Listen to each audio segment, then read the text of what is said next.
Chapter 272. With the efforts of the mother and daughter, the meal was quickly prepared and served on the table. Hajime Haruno was also sent home by the ninja who was originally in the same team as him. It seems that he couldn't refuse the invitation of the ninja who was originally in the same team as him, so he went to a dinner party together. As a result, Haruno Zuzu was attacked by his teammates repeatedly, and under the influence of alcohol he died magnificently. Seeing the drunk Hajime Haruno being sent back, and his mouth was still muttering, "I'm not a henpecked husband. At home my wife is very obedient to me," and so on, one could roughly understand how Hajime Haruno couldn't refuse. Yachue didn't lose her temper. Instead, she called Nangongja to help her send Haruno Zuzu back to his room. After that, Yachue helped Haruno Zuzu change his clothes and went downstairs to Nangongja and said, "This guy is such a coward." However, her eyes were full of love. Although she didn't say anything good, even Nangongja could see that Yachue loved her husband very much. "Sorry for letting you see this, let's eat." Looking at him like this, "I'm afraid he won't wake up for a while. After we finish eating, I'll make a bowl of hangover soup for him." Nangongja also nodded. Although he liked wine, he didn't lose his composure because of drinking. First, it was because Nangongja was just a hobby of his. It was okay to drink a few glasses, but Nangongja was actually very resistant to being drunk. Second, it was probably because a person would lose some of their vigilance after getting drunk. Nangongja may have always subconsciously thought that his situation was not so safe, so naturally he wouldn't allow himself to get drunk. Of course, these were only Nangongja's thoughts and it was not necessary to tell others. Seeing Sakura eating, Nangongja suddenly remembered something related to Sakura. "Sakura, did Kakashi inform you that Woodleaf Village is about to start a new Chunin exam?" Sakura heard Nangongja calling her, and at the same time she also heard the words Chunin exam, but her eyes were blank. Sure enough. In fact, if a guide wants his disciple to participate in the Chunin exam, he will give a notice long time in advance and ask the members of his team for their opinion. If there is no problem, then the guide will specify a series of plans to help his disciple improve himself and increase the possibility of the Chunin exam.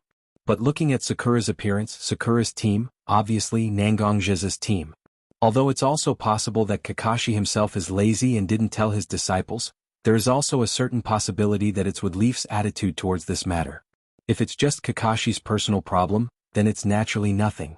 But if Woodleaf's attitude towards the Chunin exam is like this, then it will undoubtedly make the new participants of Woodleaf lose their initiative. Obviously, their village is the organizer of the Chunin exam, but the participants of their village are the last to know? This is simply a stupid act. "Uncle Nangong, what are you talking about? Chunin exam? We just became a genin, how can we take the Chunin exam so quickly?" Sakura didn't seem to react, but when Sakura understood what Nangongja said about the impact of the Chunin exam on her, the first thing she did was to deny herself. In Sakura's view, how long has it been since she became a genin? For things like the Chunin exam, it's a bit too far away. Even her father, Haruno Haku, is only a Chunin after so many years? Sakura, you can't think like that. Although your team just became ninjas not long ago, your combat power is still in my eyes. As a Jonin of Konoha, if you were a disciple of my team, then I would definitely recommend the three of you to take the Chunin exam. Nangongja seemed to want to encourage Sakura, but what he said was indeed the truth. It's not that difficult to become a Chunin. As long as a genin can calmly analyze the enemy, and at the same time his combat ability has reached a certain level, becoming a Chunin is not difficult. On the contrary, becoming a Jonin is a great test of a person's talent and other innate conditions. This is also the reason why there are a lot of Chunin in each ninja village, but there are only a few Jonins who are the top combat power.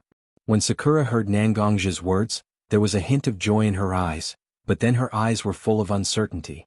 "But, when I was in the Wave Country I didn't do anything.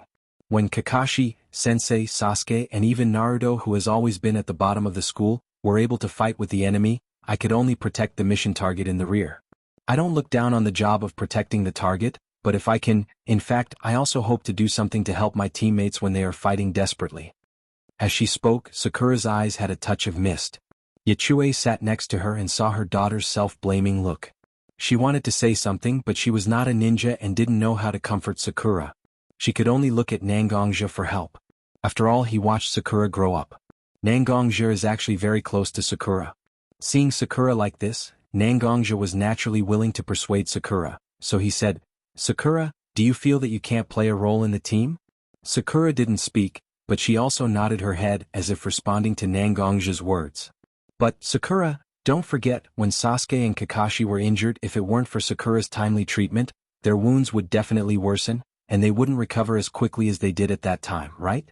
Nangongja's words of comfort didn't seem to reach Sakura's heart at all. Sakura immediately denied. These basic bandages, even a person without chakra can still do it. Am I not a burden to the team? Hearing Sakura's words, Nangongja's heart was a little uncomfortable, because in the Battle of the Wave Country, Sakura's performance was actually quite good. Seeing her denying him like this, isn't that denying his own judgment? Chapter 273. Sakura, what you said is wrong. Nangongja's tone was slightly heavier. Sakura also felt the change in Nangongja's tone. Although her eyes were hazy with tears, she still looked up at Nangongja, as if she was expecting her uncle to say something to appease her. Your team is indeed different from most ninja teams. Kakashi, who was a chunin at the age of 6 and a jonin at the age of 12, is a textbook genius. Uchiha Sasuke was born in the Woodleaf clan, Uchiha clan. Naturally, he has a family background. His brother became a chunin at the age of 10. Although Sasuke is slightly inferior to his brother, he also received excellent teaching. As for the last place, Naruto, his father is Yondaime Hokage, known as the most suitable man to become a ninja. His mother is also from the destroyed Whirlpool country. How can the child of these two people be an ordinary ninja? The amount of chakra in his body even shocked Kakashi. In contrast, Sakura, you are indeed a lot worse. Your father is a chunin, and your mother is a civilian. The so-called family background and talent inheritance are not at all. Compared with the background of these two people who seem to be as brilliant as the sun, the Haruno clan is indeed far worse. But, Sakura, have you ever thought about why you were selected to become a member of such a team? When Nangongja talked about Sasuke and Naruto's life, he mixed in a lot of unknown information. Such words, even Yabuki, who lived in the Woodleaf for many years, was surprised to hear it, not to mention Sakura, who didn't have much life experience. When Nangongja talked about how his jonin was a genius, when Nangongja talked about how brilliant and talented the Uchiha clan was, when Nangongja talked about Naruto's life, Sakura only felt a thick black fog pressing towards her. The black fog was like a solid substance, making the space for her to stand was getting smaller and smaller, and the air that she could breathe was getting thinner and thinner. In the end, Sakura seemed to be curled up in a corner, waiting for Nangongja's final declaration. But Nangongja's words took a turn, like a little break in the dark fog, letting the warm light gradually sprinkle into the depths of Sakura's heart. Nangongja could clearly see that Sakura was eager to be recognized by him. As a top student, Sakura can be said to have won many awards during the Ninja Academy. Even if Sakura may be slightly inferior to Sasuke in actual combat, Sakura can be said to have crushed everyone's existence in theory. In the second round of the Chunin exam, no matter who it was, almost everyone was trying to copy other people's papers, but only Sakura directly answered her own paper. Therefore, in fact, Sakura has her own pride in her heart. When Sakura could be in the same team with her favorite Sasuke, Sakura was full of energy to let Sasuke see her strength. But the reality was not as good as Sakura imagined. She was not the most dazzling one in the team. On the contrary, Naruto, who usually had a mediocre performance and could even be said to be a problem student, suddenly emerged. In many cases, his performance was even more eye-catching than Sasuke's. Sakura may be in such a situation, but she felt more and more that she was a failure.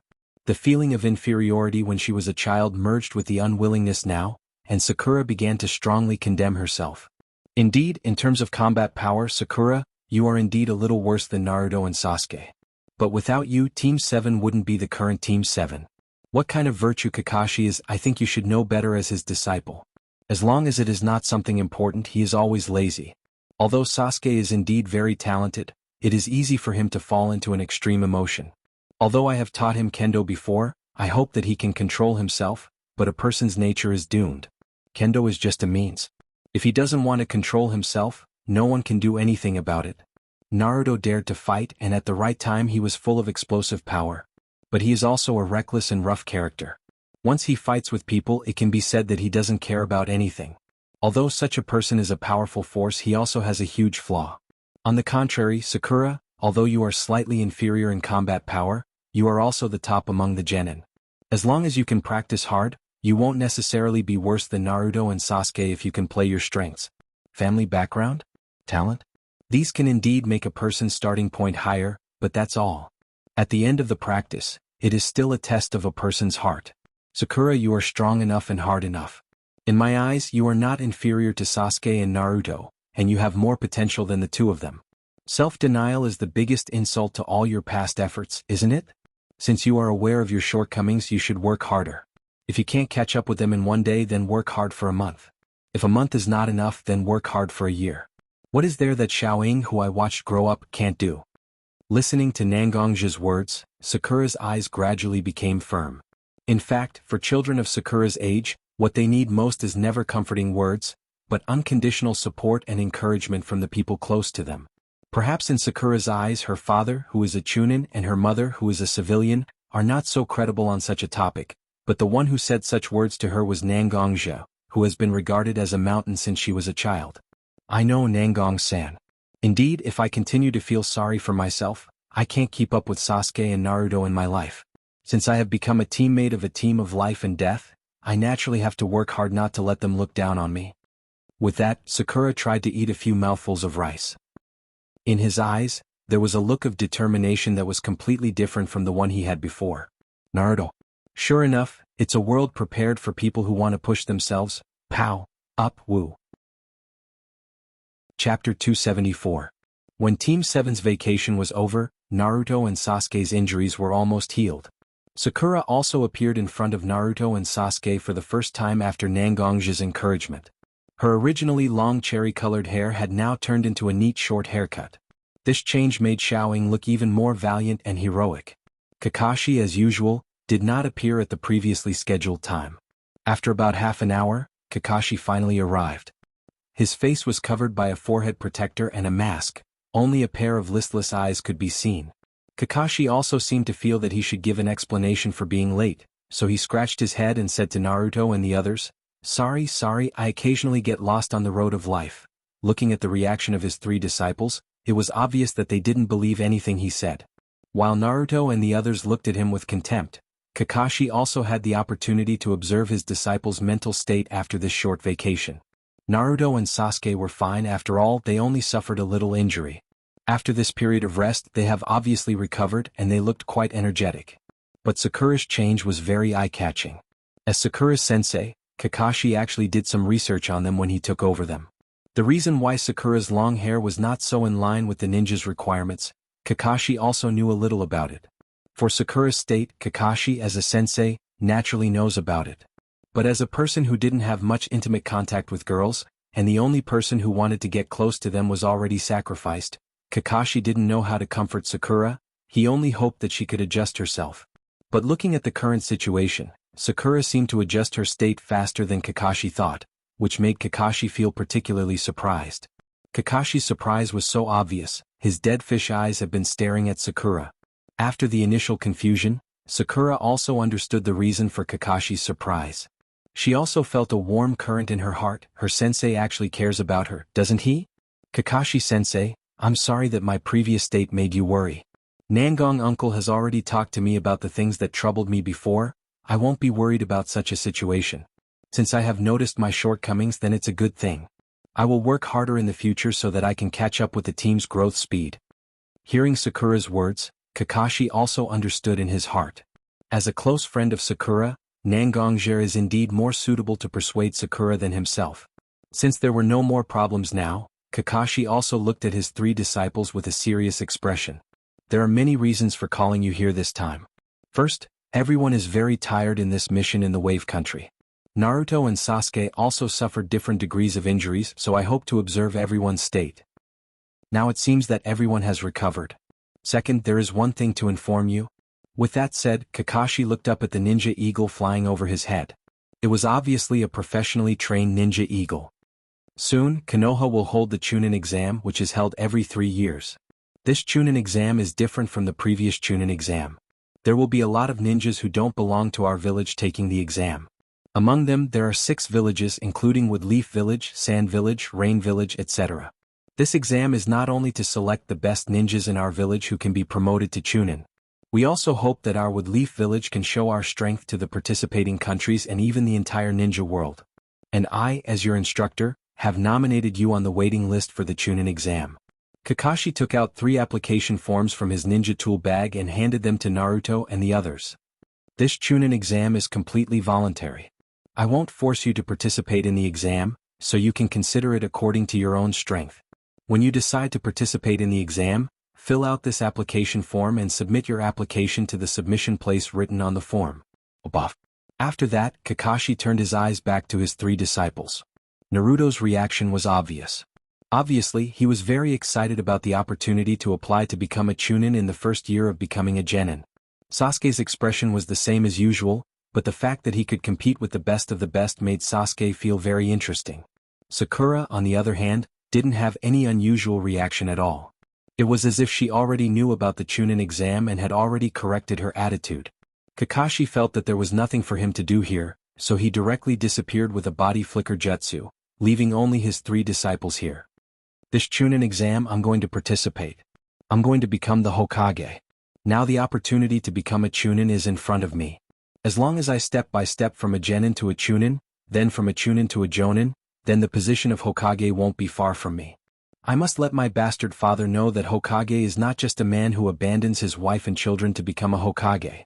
After Naruto finished his declaration, he faintly added such a sentence in his heart. Obviously he had a deep resentment towards his father. Sasuke surprisingly didn't ridicule Naruto, but his eyes were burning. Itachi, who betrayed him and his family, became a Chunin when he was 10 years old. Although he was not as good as Itachi now, it was also because he was born in peacetime and didn't have enough merit to be promoted to a Chunin. Although under the efforts of Nangongje, Sasuke was not blinded by his own hatred, but it was inevitable that there was a competitive mentality towards Itachi. Sakura, on the other hand, was obviously mentally prepared, and her eyes were exceptionally firm. The 3 children exchanged glances and nodded their heads. They understood each other's intentions and went their separate ways. Chapter 275. When Naruto and the other 2 children made their decisions, Nangongja also appeared in front of the 4th Hokage Watergate. After receiving the nominees, Nangongja was called by the Umbu to Watergate's office. Although you have already informed me of the possible problems in this Chunin exam, the arrow is already on the bow. Therefore this Chunin exam must be held. Seeing Nangongja, Watergate opened his mouth and said his decision. But Nangongja didn't care at all, because only by holding this Chunin exam smoothly can Danzo reveal the slightest bit of his secret. Getting rid of Danzo, this is Nangongja's ultimate goal. Watergate obviously saw that Nangongja didn't care about his decision, but he still said, this Chunin exam has a total of 6 villages, a total of 153 ninjas from various villages participating. And our Woodleaf village has sent 87 outstanding ninjas to participate. Now the examiners of several exams have been decided, and all the Umbu that can be mobilized have been arranged to secretly protect the smooth progress of the Chunin exam. However, after thinking for a long time, I feel that the enemy will definitely leave some people among those who participate in the Chunin exam to confuse our line of sight. So, I hope you can help me check these ninjas one by one during the Chunin exam. After saying so much, Watergate didn't mention anything about Nangongja's request. But Nangongja understood that Watergate has already made a decision. In fact, Minato had already agreed to his request. But how can such an agreement be put on the table so directly? After all, in the eyes of most people, Danzo is still a responsible route leader for Woodleaf Village.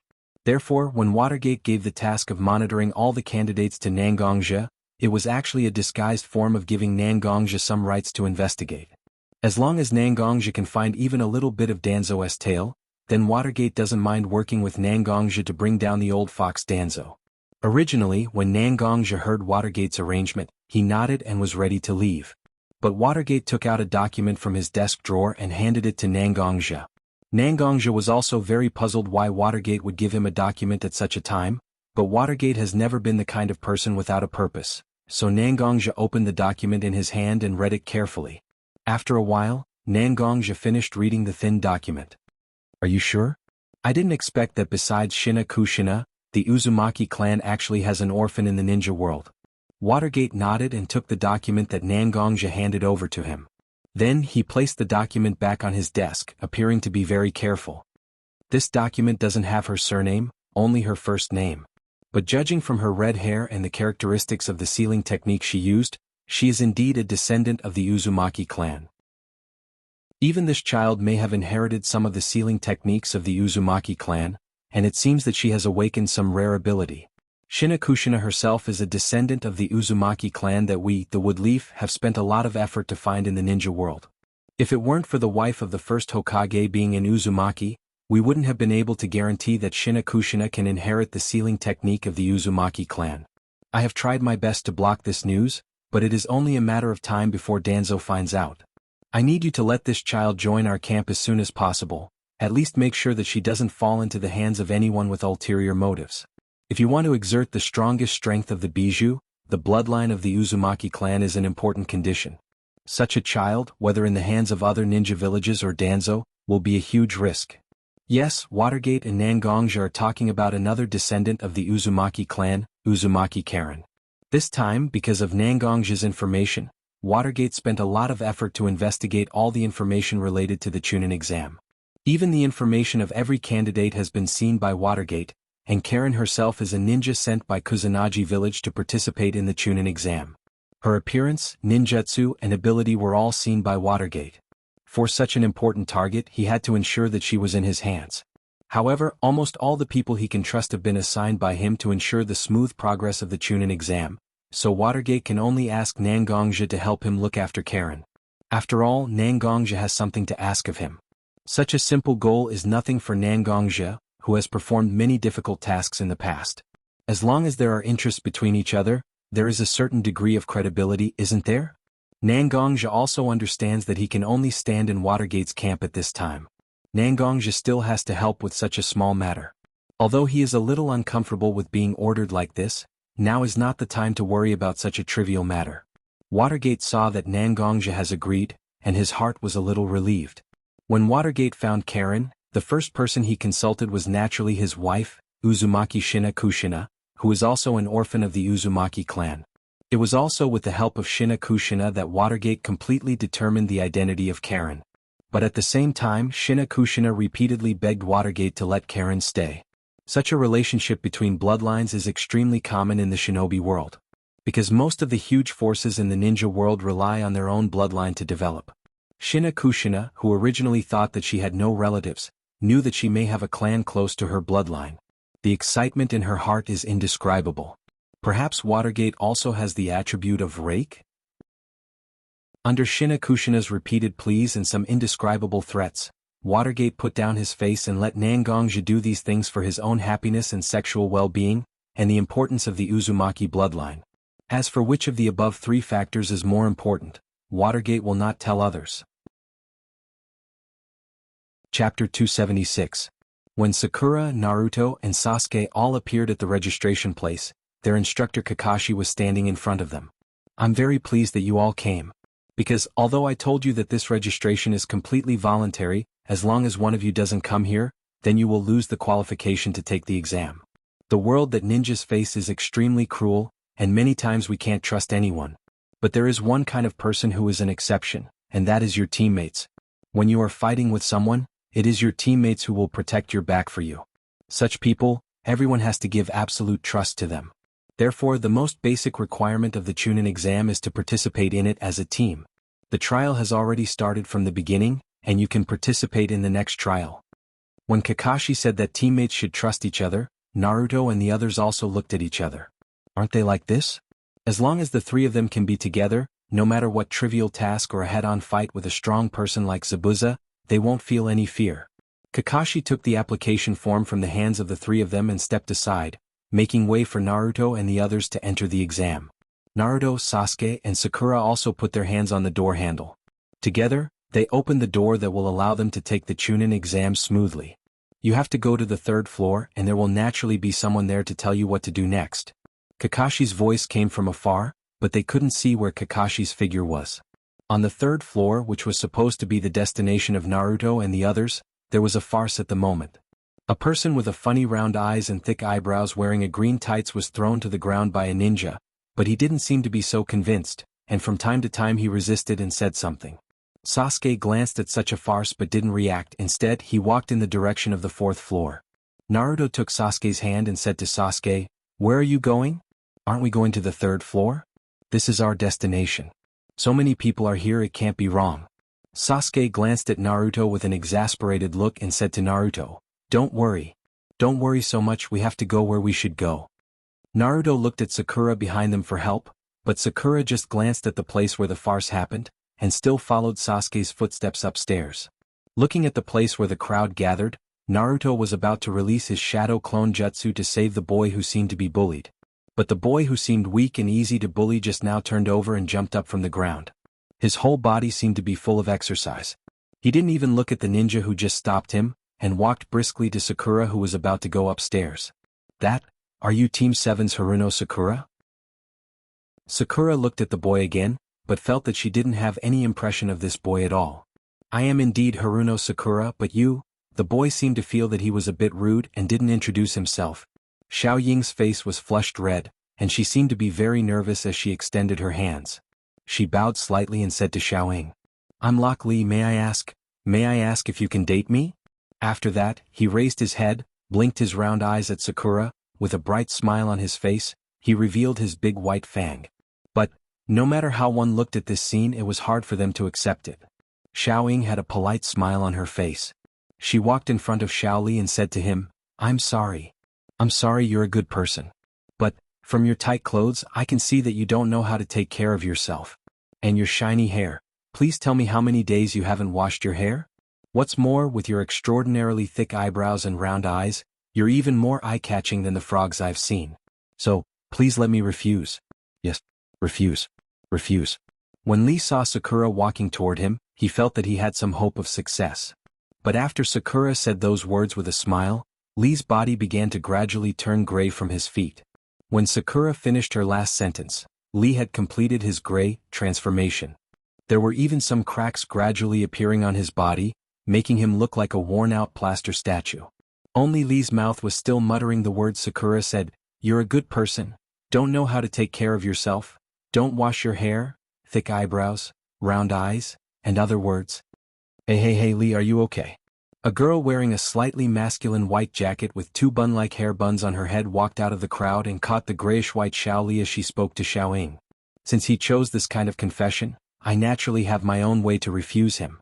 Also, please turn your head and look at the person you caught. If you don't know him and he suddenly comes out to confess to you, what will you do? I wonder what choice you will make. Sakura didn't get angry at the girl who suddenly came out, instead she said this to the girl.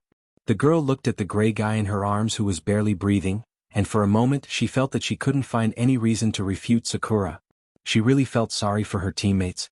So her sadness turned into anger, and one of her hands reached behind her as if she was about to take something out. But another person stood up, grabbed the girl's hand behind her back and said, Don't worry. Well, Tian. Since Lee came out and said these words to Haruno Sakura, then he should be prepared to be rejected. Now it's just an overreaction, let's put the exam first. As for them, we will naturally have the opportunity to educate them during the exam. Tian glanced at the boy's hand holding her hand, and her cheeks were a little red. He also nodded his head and helped Xiao Li up. Team 7 Genin, hello. I'm Team 3 Hyuga Niji, also a wood leaf ninja. I hope you can show your level in the exam for the wood leaf. After that he turned and left. On the contrary, Sasuke seemed to be thinking about the background of this person with white eyes, and his eyes couldn't help but have some inexplicable hostility. Chapter 277. Naruto obviously noticed Sasuke's abnormality at the moment, so he quickly caught up with Sasuke who was walking in front of him, and said to Sasuke with some doubts, Do you know the guy with white eyes just now? Why does he look a bit like Hinata? Sasuke didn't ignore Naruto's question. Instead he looked at Naruto and said seriously, I don't know the guy named Niji, but he does belong to the same family as Hinata from our class, the Hyuga clan, which was once known as one of the noble clans of Konoha, along with the Uchiha. In the next exam, we are likely to have conflicts with these people. Remember this guy with white eyes? A Hyuga ninja who has inherited his family is extremely dangerous. After that, Sasuke didn't pay attention to Naruto's repeated questions about the Hyuga family. He walked directly to the door of the first exam and reached out to open the door. The moment the door opened, a noisy noise came out from the door. The Chunin exam is an exam that involves 6 ninja villages and hundreds of ninjas. Almost everyone who can be in the top position of the genin is participating in this exam. Most of these people are relatively young, but their strength is very outstanding, so when such a group of people gathers together, it's inevitable that the air is filled with an indescribable smell of gunpowder. Oh, sure enough, you are here too. A slightly lazy voice sounded in Naruto's ears. Naruto looked back and saw that Shikamaru Nara from his class also appeared in the Chunin exam. Naturally, as the remaining two members of Ino Shikacho, Akimichi Choji and Yamanaka Ino also stood beside Shikamaru. Looking around, Naruto found a lot of familiar figures. In addition to Team 7 led by Kakashi and Team 10 led by Sarutobi Asuma, there was also Team 8 led by Kurenai, which included Hyuga Hinata, Inuzuka Kiba, and Aburame Shino. Of course, there was also Team 3 led by Kakashi's old enemy, Mike Guy, who was 1 year older than Naruto, and Team 7, which included Hyuga Niji, Tian, and Lock Lee. Yes, I didn't expect a lazy guy like you to come here to take the Chunin exam. Under normal circumstances, you should avoid this kind of troublesome matter and find a safe place to sleep, right? Naruto is also a bad friend of Shikamaru, so he didn't show any mercy when he joked. When Shikamaru heard Naruto's words, he didn't have any special reaction. He even nodded his head in agreement and said to Naruto, "You know me well, who would want to come to such troublesome things? If it wasn't for my mother forcing me to come and threatening me with various means to not give up halfway, I really didn't plan to come." When Shikamaru mentioned his mother, his face was full of fear, as if something was really threatened by his mother. But Naruto saw a trace of excitement in Shikamaru's eyes. Too lazy to come? Such an excuse is a bit too bad. But Naruto still didn't say it. Instead, he patted Shikamaru's shoulder and said to Shikamaru, "Isn't that right? My mother is the same. I'm afraid all the mothers in the world are the same." After saying that, Naruto turned around and greeted the other classmates who were originally his classmates. Hinata was very shy as usual.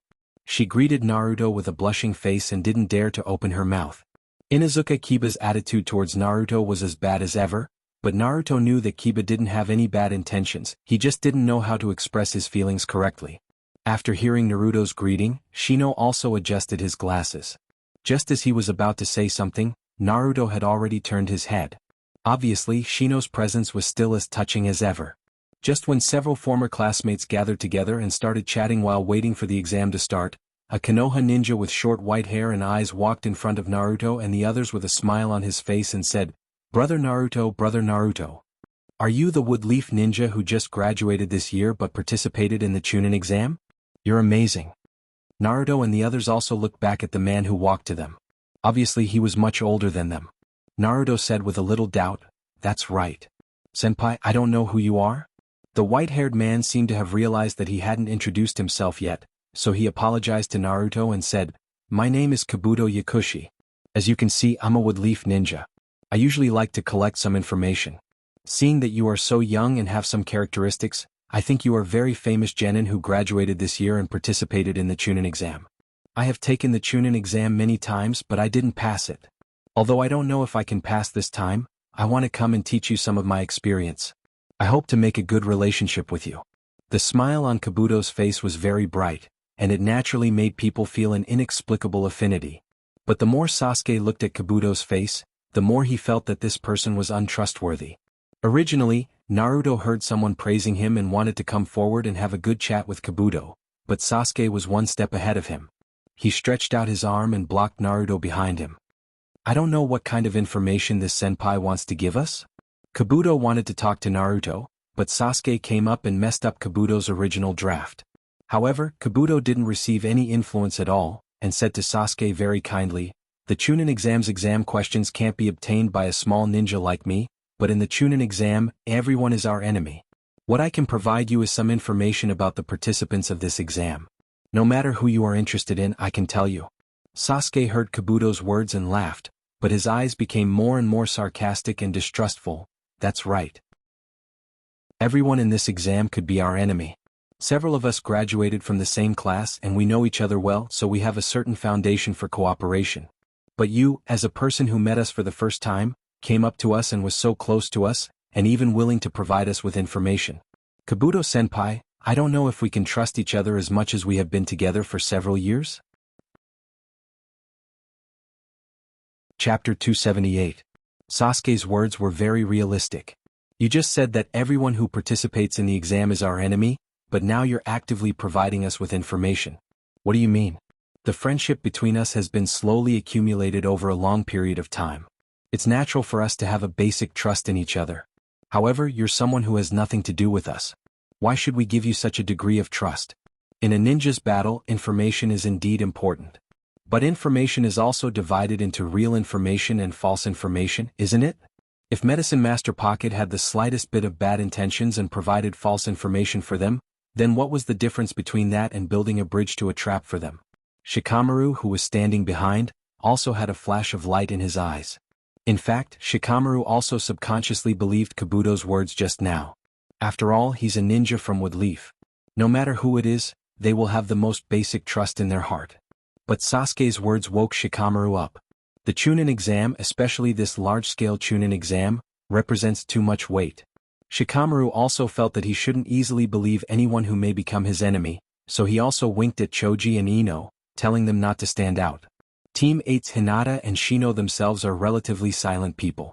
The only one who can be regarded as a prick, Kiba, saw that Shikamaru, the most shrewd among them, seemed to tacitly agree with Sasuke's words. Although he was still very upset, he endured it. However, there's more than one fool in this place. Uzumaki Naruto was the biggest idiot among idiots. He directly pushed Sasuke's arm away, stood in front of Sasuke and said to Sasuke, "Sasuke, how can you do this? Kabuto-senpai also came up to greet us because he cares about us. As a Woodleaf ninja, you don't even trust Kabuto-senpai?" With that said, as if he and Kabuto already have a very deep friendship, he directly preached to Sasuke with these righteous words. He even puffed out his chest as if he was very proud of himself. Sakura, who was standing next to him, couldn't stand it anymore. Unlike Naruto, Sakura has always been intelligent. For Sasuke's judgment, Sakura also felt very convincing. Even if Sasuke's words did make people uncomfortable, Sasuke's character as a classmate and teammate for several years, Sakura has absolute trust in him. Sakura walked to Naruto's side in a few steps. She grabbed Naruto's ear and said fiercely, "You idiot, if you don't know what's going on, don't force yourself. Didn't you see that other than you there was no one else who stood out?" Naruto also woke up from his stupor. He looked at Shikamaru, who was the smartest among them, and the always irascible Kiba, who didn't stand up. Naruto understood that he had messed up. He could only resentfully return to his position. At the same time, he looked at Kabuto apologetically, as if he felt a little ashamed that he couldn't help him. Kabuto also smiled at Naruto and then said to everyone, "Haha. Little brother, you don't have to mind. Your friends are right to be so vigilant. The Chunin exam is different from usual. Everyone is a threat to you. As long as it's not someone you can completely trust, you should keep enough vigilance. Well, it seems that the first exam is about to begin. I'm going to meet my teammates." After saying this, Kabuto turned around and left, leaving only Naruto, who was touched, and the cold eyes of the others. Seeing Kabuto leave, Naruto also turned to Sasuke. It seemed that he wanted to continue to discuss with Sasuke about Kabuto's attitude towards a kind senior who cares about the younger generation. However, a group of people wearing Konoha's forehead protectors and looking quite fierce slowly walked into this huge classroom. The leader's head was wrapped in a dark blue headscarf, and the Woodleaf logo was inlaid in front of the headscarf. And this person's face also had many scars. His sharp eyes swept through the genin in the classroom. "You bastards, why don't you all be quiet? Anyone who dares to speak will be disqualified immediately." With that, he threw the thick test paper in his hand directly on the table in front of him, splashing a handful of dust. The classroom, which was originally a little noisy, was also quiet in an instant, without the previous noisy feeling. "I'm the invigilator of your first exam, Woodleaf Ninja Marino Ibiki. This exam has a total of 10 questions, and the test paper you are about to get has 9 questions. The last question will be announced 45 minutes after the exam. The score of the exam is calculated in groups. So, the exam begins. I advise you not to cheat with clumsy means. Once you are caught cheating more than 5 times by the invigilator, you and your team will be disqualified immediately." After Ibiki finished speaking, the ninjas behind him stepped forward one by one and distributed the test papers to each candidate. After distributing the test papers, they sat on the chairs by the wall and stared at the candidates who were taking the exam in the classroom. Not to mention how these ninjas who faced the difficult content of the exam found out the profound meaning of this exam, and through a variety of not-so-secretive methods, but the invigilator turned a blind eye to them to cheat. Instead, Nangongja squatted on a big tree outside the examination room. His eyes swept across the few people from time to time. Nangongja didn't seem to care about whether Naruto and the others could pass the exam or not. Instead, he kept looking at Uzumaki Karen, who was originally his target, and Kabuto, who took the initiative to contact Naruto and the others just now. For some reason, Nangongja felt that there was something wrong with Kabuto. Nangongja waved his hand, and an Umbu appeared beside Nangongja. He half knelt to Nangongja and said very respectfully, "Nangong-sama, what can I do for you?" Without looking at the Umbu, Nangongja said, "Go to the database now and retrieve the information of a ninja named Kabuto. Try to be as detailed as possible, I think there may be some problems with him." The Umbu ninja nodded, and his figure instantly disappeared beside Nangongja. Chapter 279. Closing the file in his hand, Nangongja closed his eyes and recalled the information he had just read about Kabuto. Kabuto himself was an orphan who was adopted by the head of the Woodleaf Orphanage, Nanoyu, and was given the surname Kabuto. The records in the file were very detailed, from the time when Kabuto was in the orphanage, to the annual transcripts when he became a member of the ninja school, to the records of the missions he performed after becoming a ninja. But Nangongja faintly felt that something was not right. This sense of inconsistency lingered in Nangongja's heart and couldn't dissipate. Nangongja thought hard about every information he knew, but there was no way to find any flaws in it. It seems that Kabuto was the most ordinary ninja in Woodleaf, with ordinary experience. However, a thought suddenly flashed across Nangongja's mind. This record is too detailed. Yes, as the most ordinary ninja in Woodleaf. In the file of the Umbu department, there should only be some important information, and even if some of the information is lost, it is very likely. After all, it's just the file of an ordinary ninja, and most of the documents in this era are paper documents. Such things are too easy to lose. But Kabuto's information is so detailed, it makes people feel that it is very unreasonable. After all, the Umbu department is an important force in Woodleaf. If they have time to study the deeds of such a small ninja, it is better to send more people to perform more meaningful tasks, right?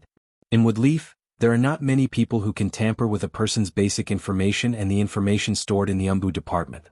It's nothing more than the Hokage or the Root department. The Woodleaf families have no way to reach their hands in such a place. If Kabuto was really a Watergate person, it would be nothing. But before Watergate gave him the task, he didn't mention that he would have a helper, and according to Watergate's character, he wouldn't hide such a small chess piece in Nangongja. Then, there could only be one Black Hand, right? The leader of Woodleaf Root, Shimura Danzo. I've finally caught a little bit of your tail. Although you're just a small character, it might be of great use if I keep an eye on you, right? Originally, I thought that I would have to dig very deep to find your traces, but I didn't expect that you would actually reveal such a flaw. At the same time, Nangongja thought of his two teammates who were Medicine Master Pocket. Red Copper Armor and Jian Meiqing as Medicine Master Pocket's teammates. They definitely had a deep relationship. It seems like during the second exam I can sneak in and get some information, right? While Nangongja was thinking about how to get Danzo's weakness from Yakushi Kabuto, the first round of the Chunin exam was coming to an end. After a lot of people were taken out, the exam time finally reached the 45th minute, and it was time to announce the 10th question. Naruto was also nervously looking at Ibiki, who was standing on the stage. To be honest, Naruto couldn't do this test at all. Among the ninjas present, except for a few Chunins who were deliberately planted to provide the correct answers, only Sakura and Hinata did it themselves. Needless to say, Sakura is a top student. Although these questions are indeed beyond the difficulty of a genin, the person who made the questions also considered that some people may choose to do it with their own knowledge, so these questions can be solved with the theory learned in the ninja school, but it will be very troublesome.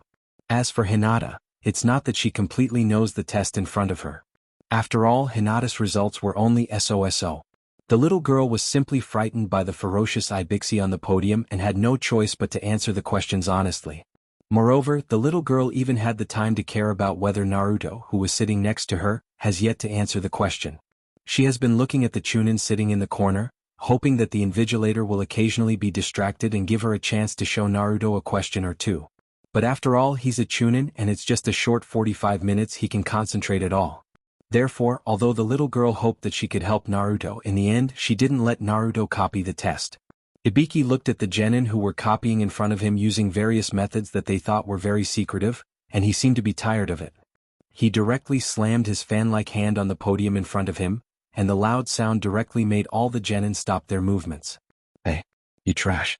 The 45 minutes are up, and I'm going to announce the 10th question of this exam for you.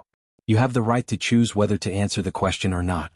If you choose the 10th question and if you answer it correctly regardless of the previous test results, I can directly let you get the full score of this exam. But if you answer wrong, not only you, but also your teammates will lose the right to continue the exam. At the same time, you will be finished. Body. Forbidden. Test.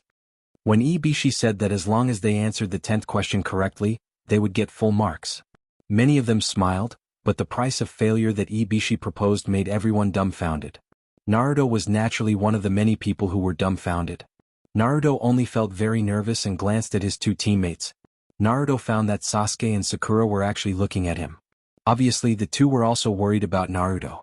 But whether they were worried about Naruto accepting the 10th question or not, it's hard to say. 10. Ibiki stood on the podium and seemed to feel that the people below were too slow, and he actually started the countdown.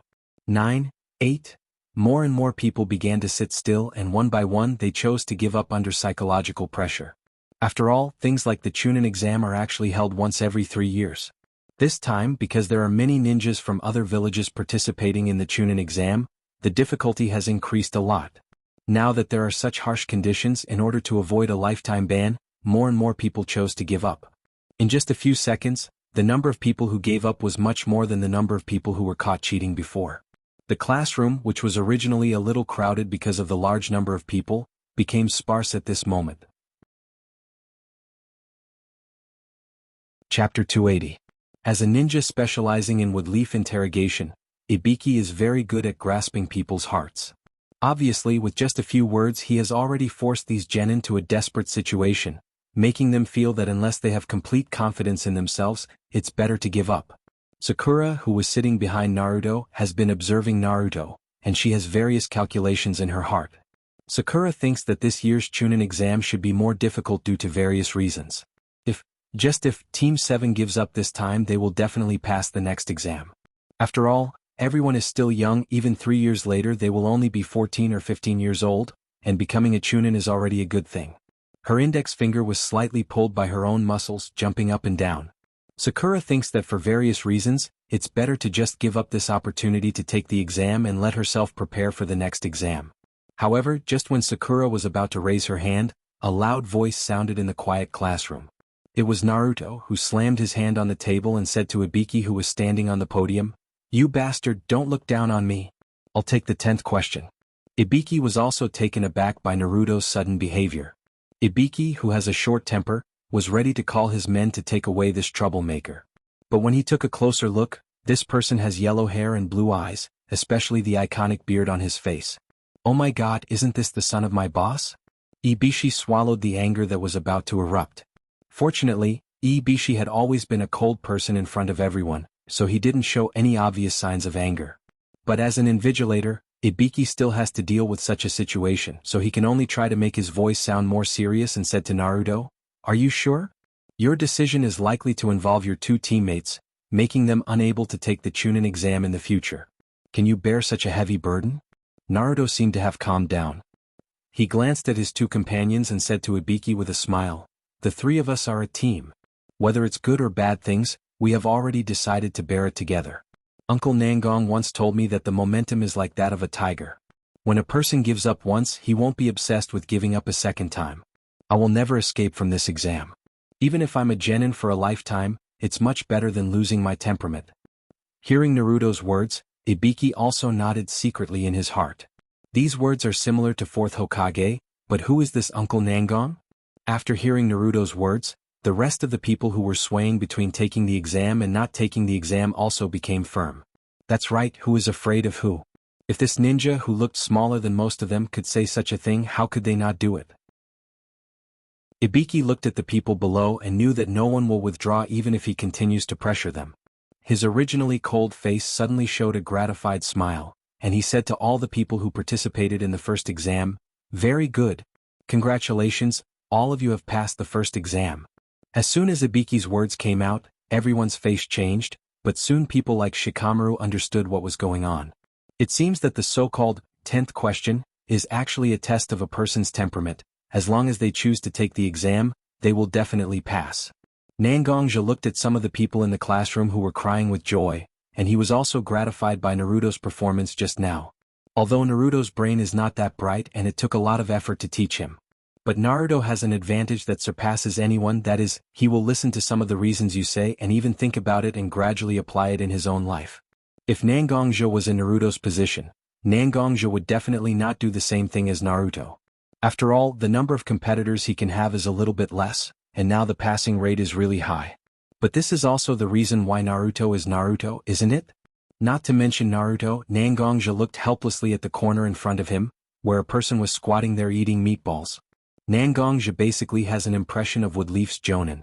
Although he was a little far away, Nangongja still recognized this person. She is the examiner of the second exam of this Chunin exam, Mitarashi Anko. This person, who had an unusual obsession with meatballs, squatted in the corner of the room with a large box of meatballs and a bulging bag a short while after the exam started. In less than an hour, there was already a bunch of bamboo skewers used to skewer meatballs next to Red Bean. In the classroom, Senai Ibiki's voice rang out. Anko stuffed the meatball in her hand into her mouth and took out a few smoke grenades from her bag. She then threw them into the classroom's window. Then she opened her bag. There was a long string of words written on it, which probably explained her position and name, and then quickly rushed into the classroom with chakra attached to her feet. Originally, the people in the classroom were celebrating their passing of the first exam, but suddenly the classroom began to smoke. After the smoke dissipated, a woman appeared, posing in a very cool posture. Anko silently thought in her heart, "I'm really handsome."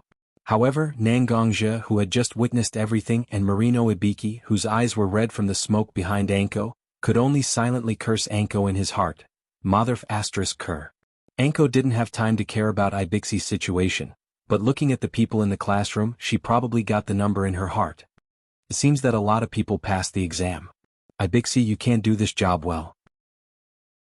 Let me eliminate at least half of the people in the second exam. Originally, the first half of Anko's sentence was still teasing Ibixi, but when she reached the second half of the sentence, she slowly released her murderous aura. She looked at the genin in front of her with a cruel smile. The genin expressed that they were scared to death. Chapter 281. Woodleaf Village, the entrance of the Death Forest.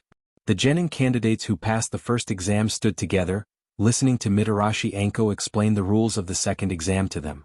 Everyone understood what Mitarashi Anko meant by reducing the number of candidates by half. Every team will be given a scroll.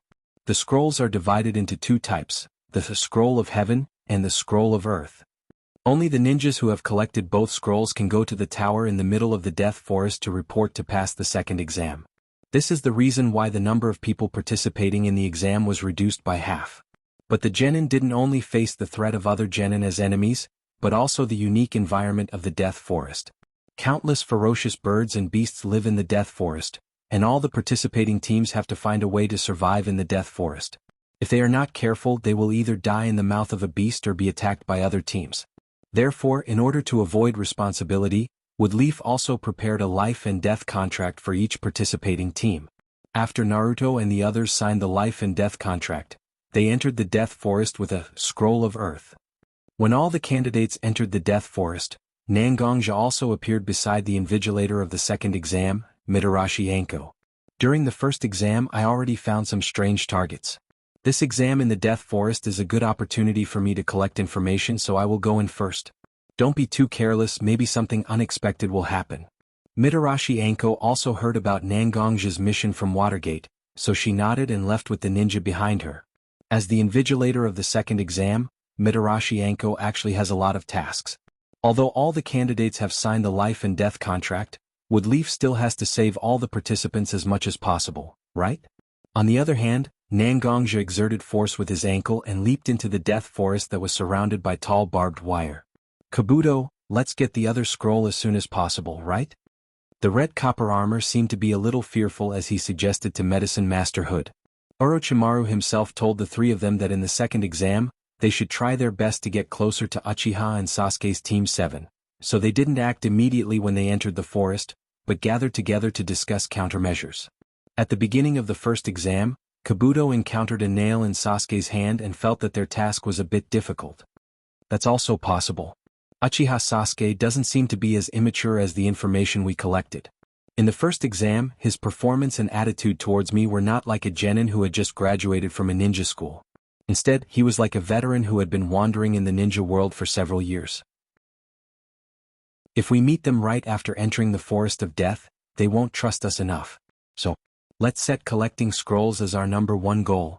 Kabuto adjusted his glasses, and the sun reflected a ray of light on the lenses, hiding Kabuto's eyes, making people unable to see what Kabuto was thinking.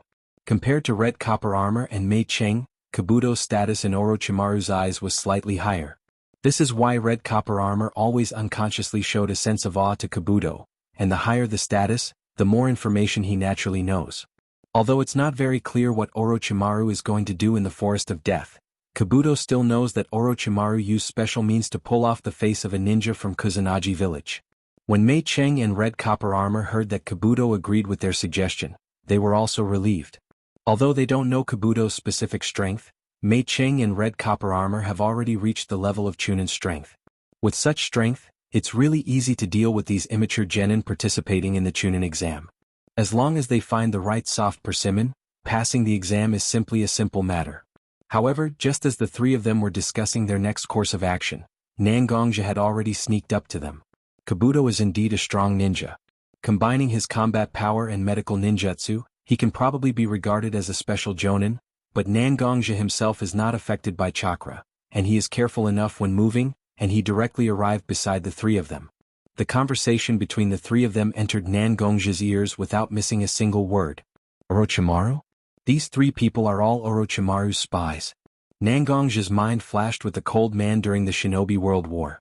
Orochimaru was forced to escape from the Woodleaf because of the human experiment. Nangongja naturally knew about such a big matter, but now Roots people are actually covering up their information. Does this prove that whether it was the human experiment or the current plan against the Woodleaf, Danzo and Orochimaru have always been in contact with each other? Nangongja took out a mask from his arms, and took off his almost iconic robe. He was ready to catch all three of them and let Ibiki, who was depressed before, use his torture ability. He thought that Ibiki would be very grateful to him, right? Nangongja quickly circulated his internal force in his body, and his speed was almost comparable to a ninja's body flicker technique. He directly appeared behind Mei Cheng, and directly chopped her neck, causing her to faint. And when their teammate was suddenly attacked, it naturally alarmed Kabuto and red copper armor. The two of them took out their weapons and looked at Nangongja, who had knocked Gen Meiching to the ground. "Who are you?" Red copper armor said to the masked man who had knocked out his teammate. Nangongja didn't pay attention to red copper armor's question. Instead, he continued his actions, and in a flash, he appeared behind red copper armor. Obviously, it was the same method, but because of Nangongja's extremely fast speed, it was successful. When Nangongja looked at Kabuto, he found that Kabuto had turned into a small green snake. This is really... Did I underestimate this spy? However, capturing two people like Mei Cheng and red copper armor is enough to prove the relationship between Orochimaru and Danzo, isn't it? Therefore, Nangongja wasn't worried about Kabuto escaping, he was just a small character. Chapter 282. In the Forest of Death, Naruto's group was moving slowly and cautiously toward the depths of the forest. Not far behind them, a man dressed like a ninja of the Kusanagi country was squatting on a tree, staring at the three young ninjas, as if he was looking at something interesting. Like most ninjas, this ninja also hid his face in the shadow of his clothes and the hat on his head, but even such a shadow couldn't cover his strange eyes. The yellow eyes with a little gray became like a snake's vertical pupils, and the emotions revealed in his eyes were as sinister and cunning as a snake. Just when he saw that Naruto seemed to find an excuse to go somewhere else to solve his physiological problem, this person with snake-like eyes seemed to feel that his opportunity has arrived. He bit his finger in his mouth and wiped it on his palm, then his hand began to form hand seals quickly. Although he only formed a few hand seals, anyone who is proficient in ninjutsu can see that these are the hand seals of the summoning jutsu. However, just as the psychic seal was about to be completed, the snake-eyed man's hand suddenly stopped. He took out a kunai from his arms with a little doubt and found that there was an extremely unnatural crack on his kunai. The man seemed to be in a bad mood, then he said, "Are these people all idiots? Such a simple task actually went wrong. I thought that Kabuto was worth training, but now it seems that I still have to think about it." After saying that, he glanced at Sasuke, who was waiting for Naruto to solve his physiological problem in the forest with a trace of reluctance. The snake-eyed man left the branch where he was hiding and ran in one direction. Kabuto looked nervously at the forest around him, as if he was afraid of something. Originally, Kuroto, and Mei's identities could be said to be flawless. Even if there were many Umbu investigating them before the exam, Kuroda, and Kuroda were able to pass all kinds of investigations with the help of fake information and Danzo. After passing the first round of the exam with much difficulty, they entered the second round of the exam. As long as he could successfully collect the scrolls, he would be able to give up on the examination when he reached the central tower. But for some reason, such a simple plan was disrupted by the sudden appearance of a masked man. Moreover, what's more terrifying is that this masked man directly used his speed to knock out his two temporary teammates. Even with his many years of experience, he still couldn't see through this person's background. This was the most frightening thing for Medicine Master Bag. Though, I hope you can find a suitable reason for messing up my plan. Otherwise, I can only let you be my experiment instrument. Recently, due to various reasons, the experimental materials have become insufficient. With your strength, you are quite suitable to be an experimental material. A somewhat hoarse and gloomy voice came from behind Medicine Master Pocket. Medicine Master Pocket's entire body trembled, and he hurriedly half-knelt behind him. His head was so low that his neck could be seen. Orochimaru-sama. The situation has changed. Just now, a masked man kidnapped Jian Meiqing in red copper armor. I was lucky enough to escape by relying on the escape ninjutsu taught by Orochimaru-sama. Oh. Hearing Medicine Master Pocket's words, Orochimaru was a little surprised. Medicine Master Pocket's overall strength has reached the level of Special Jonin. Such a person actually retreated without a fight? Orochimaru also felt a little interested. Can you recognize who this person is? Medicine Master Pocket heard Orochimaru's question and naturally knew that Orochimaru was interested in the person who kidnapped his temporary teammates. This person's speed is extremely fast and I didn't feel that he used chakra at all. I can be sure that he has reached the speed of the body flicker technique by relying on his physical fitness. And because the strength of red copper armor and Jian Meiqing is limited, he didn't reveal any more information. This person is still dressed in black clothes, wearing a mask and putting away his hair. He is very experienced. Just by relying on such one-sided information, I can't judge who this person is for the time being. Orochimaru didn't scold Medicine Master Pocket for not getting more information. Instead, he rubbed his chin with his hand as if he wanted to find someone from his memory who fits Medicine Master Pocket's description more closely, but he found that many people only fit one of the information, either they are not strong enough, or they are not as cautious as this person. But Orochimaru is also a person who can see the overall situation, and soon he didn't care about the identity of the attacker. Get up. It's already good that you were able to leave so decisively and inform me of this information. It doesn't matter that Jian Meiqing and Crimson Copper Armor were captured. The information they know is really little. At most, they know you're in my identity and our interest in Sasuke. It doesn't matter. But you don't need to take the exam this time, just give up your current identity and go outside to prepare for the next mission. Orochimaru told Kabuto about the new task, and Kabuto himself was trained as a spy, so losing an exposed identity was not a big deal. So he directly jumped away from Orochimaru. Orochimaru whispered softly in the same place. It seems that this Chunin exam is really interesting. There was information before that the old pervert has also returned to Woodleaf, so now the Kage-level ninjas in Woodleaf are 3 generations, Minato, Watergate, and Jiraiya. It seems that the materials for that jutsu need to start accumulating, otherwise, it will be easy to fall into a passive situation. After that, Orochimaru also turned into many small snakes and disappeared.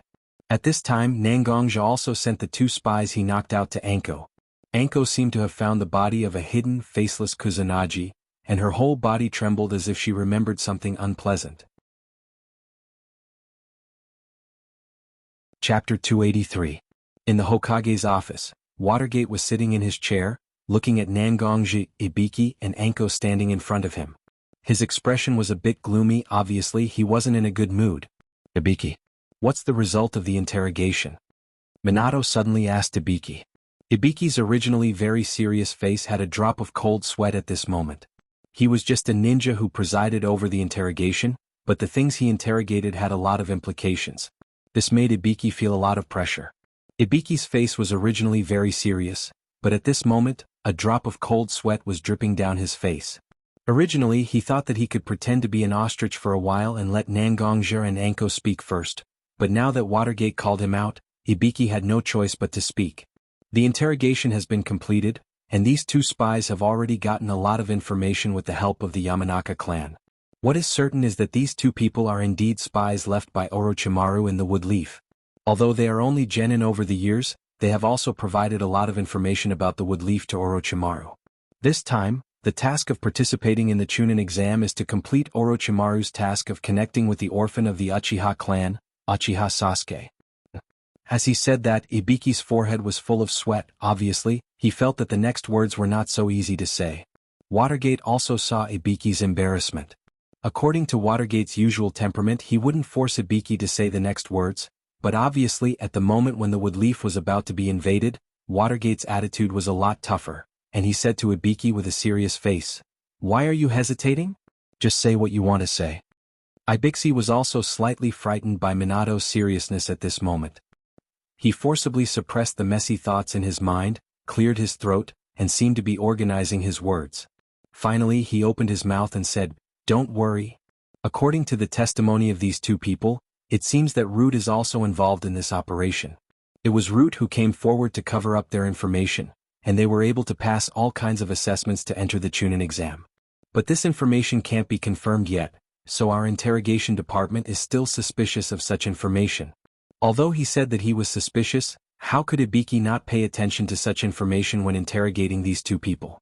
He constantly let the Yamanaka clan use psychic secret technique to explore the memories of these two people, and now these two people are almost like fools. But because of his position, Ibiki absolutely can't directly point the spear at Danzo, so he added the words of suspicion. Watergate's reaction, Ibiki's S, but the clenched fists on the table can't prove that Watergate wasn't as calm as he appeared. Shuego looked at Anko and asked, "What do you think? Is there any information on the second exam site?" Anko's eyes were also in a trance, and her pupils were even a little lax, but when she heard Watergate's question she forced herself to focus and said to Watergate, "We found a place where a Kusanagi ninja participating in the exam had his face peeled off using a secret technique. Because of my familiarity with Orochimaru, I know that he has sneaked into the exam venue. Not long ago, we also sent a team of ninjas to explore the Forest of Death and found that Uchiha Sasuke of Team 7 has been cursed and is still in a coma." After saying that, it seems that the curse mark left by Orochimaru's experiment also began to move, making Anko's face look very painful. Hearing the words Team 7, Watergate's expression also changed. Isn't his son also in Team 7? What about the others in the same team? Anko thought for a while and said to Watergate, "Uzumaki Naruto and Uchiha Sasuke of the same team seem to have fallen into a coma. The Umbu ninja seems to have found traces of the Nine Tails chakra outbreak around them. But now it's certain that neither Uzumaki Naruto nor Uchiha Sasuke's life is in danger. Haruno Sakura also showed excellent medical skills and performed timely rescue. The Umbu has sent a team to follow them. Once there is any situation that may endanger their lives, the Umbu will directly take action." As a member of Wood Leaf, Naruto's identity and importance are naturally well known, so after Anko found traces of Orochimaru, she immediately transferred an Umbu team to Naruto's vicinity. "That's good. Anko and Ibiki, you can leave for now. Nangong, stay for a while, I have something to tell you." After Anko and Ibiki bowed to Watergate, they also left respectfully. Nangongja saw that both of them had left, so he found a sofa and sat down casually. "Did you contact the little girl from Uzumaki clan?" Watergate saw Nangongja's casual attitude and didn't have any disgust. Instead he asked his own question. "Not yet. When I found these two little mice, I immediately came to report. And I think it's better for Kushina to get in touch with this child than for me, isn't it?" Nangongja said to Watergate, and at the same time made his own suggestion.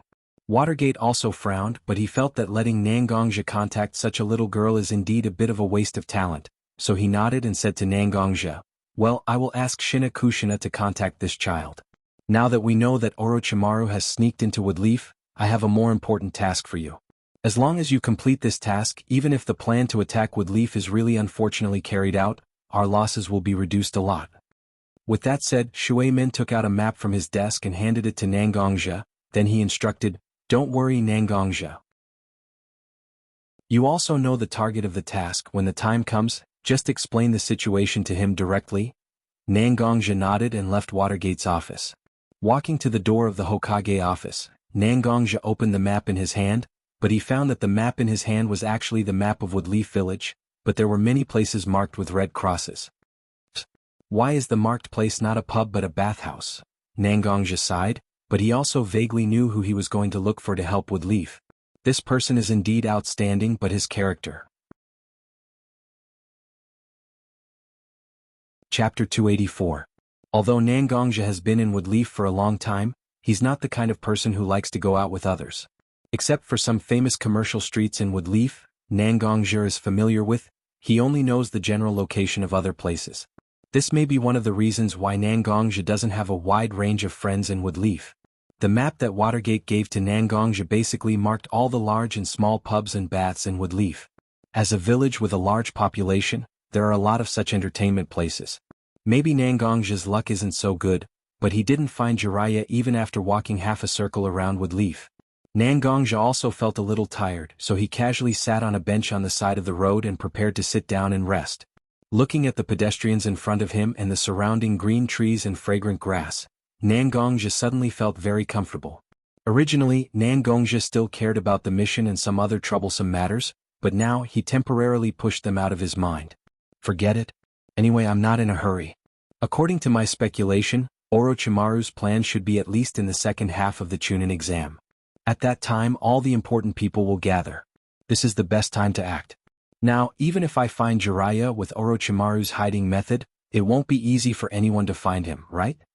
Perhaps because he convinced himself, Nangongja also took out the azure jade gourd that has been hanging on his back, opened the cork and began to drink slowly. The azure jade gourd contains the lost drunken immortal wine. The drunken immortal wine that originally came from the banishment elder has been consumed by Nangongja. Under the urging of the liquor worm in his stomach, Nangongja has been staring at Aokiji after dealing with the affairs in the Blood Cloak Pavilion, hoping that Aokiji can make the drunken immortal wine. After referring to many ancient books in the Blood Cloak Pavilion, he finally made a wine similar to the drunken immortal wine. As soon as the cork was opened, the fragrance of the wine directly floated out of the azure jade gourd. Unlike ordinary wine, the aroma of the drunken immortal brew formed a white mist in the air and drifted in all directions. The people who passed by Nangongja only smelled the fragrance of the wine, but many of their faces turned a little pink as if they were drunk. Originally, many people noticed that the azure jade gourd in Nangongja's hand was the source of the wine fragrance, but although Nangongja was just sitting there, the residents of the Woodleaf noticed that Nangongja was extraordinary. As members of the Woodleaf, although their strength may be average, their eyesight was extremely accurate. Although many people were tempted, they noticed that Nangongja's strength must be extraordinary, so they didn't dare to disturb him.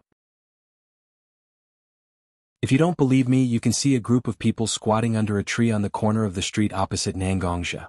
They were trying their best to sniff the drunken immortal wine in Nangongja's hand. Nangongja was too lazy to pay attention to these people. He just held his azure jade gourd and poured a mouthful of wine into his mouth from time to time. Nangongja drank the wine in his mouth, and just as Nangongja was about to raise the azure jade gourd to his mouth again, a hand reached out from behind Nangongja and grabbed Nangongja's wrist. Hey, kid, don't waste this kind of wine. Let me taste it for you. The person who spoke in a very dissolute tone, like a madman who didn't care about anything. Nangongja also saw a strand of hair on his shoulder that belonged to the person behind him. It was a strand of long white hair.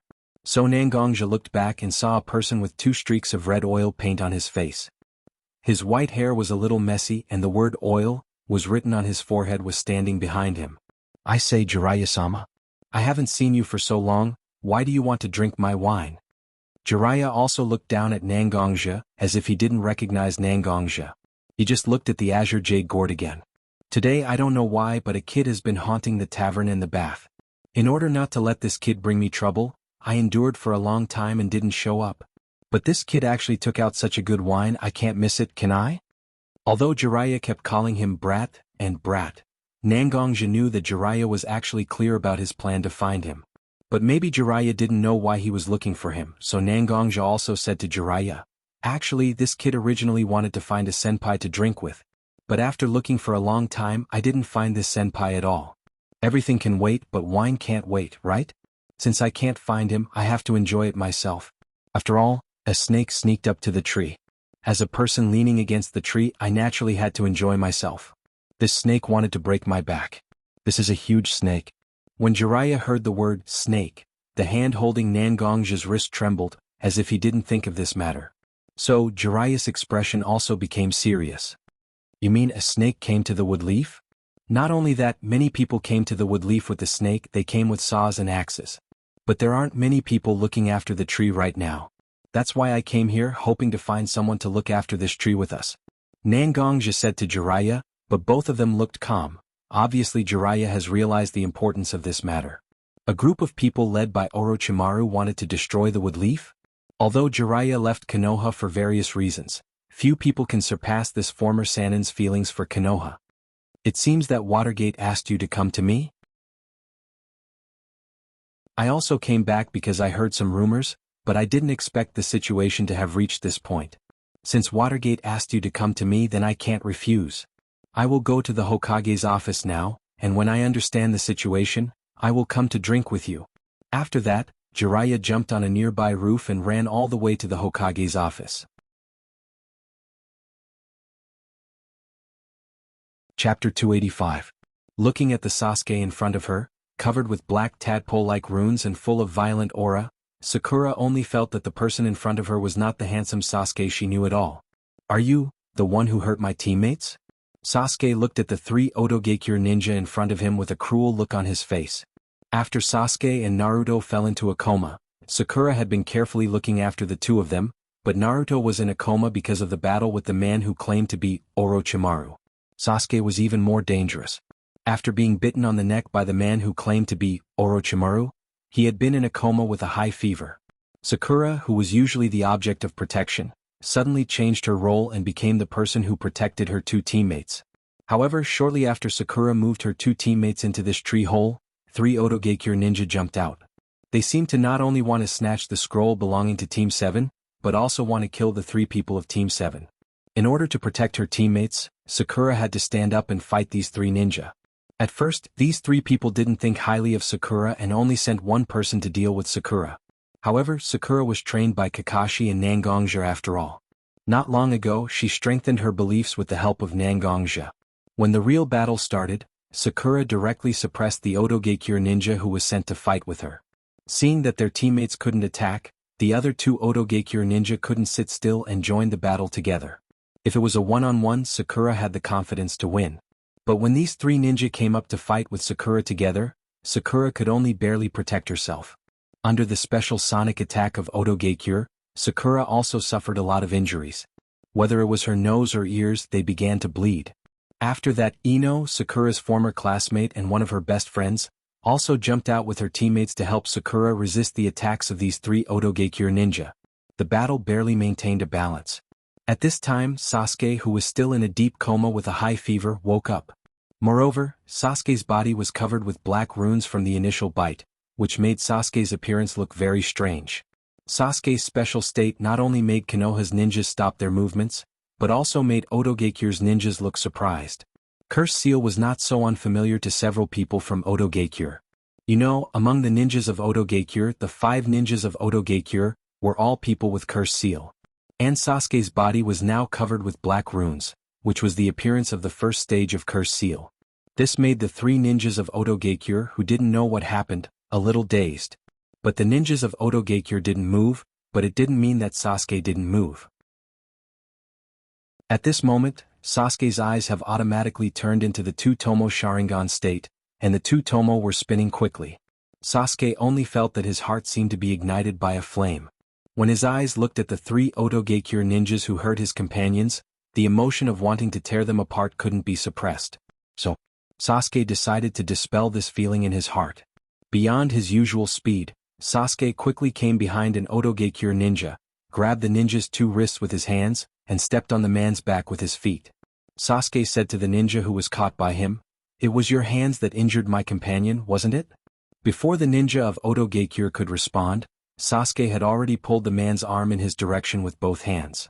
The huge force directly dislocated the ninja of Otogekyure's arm.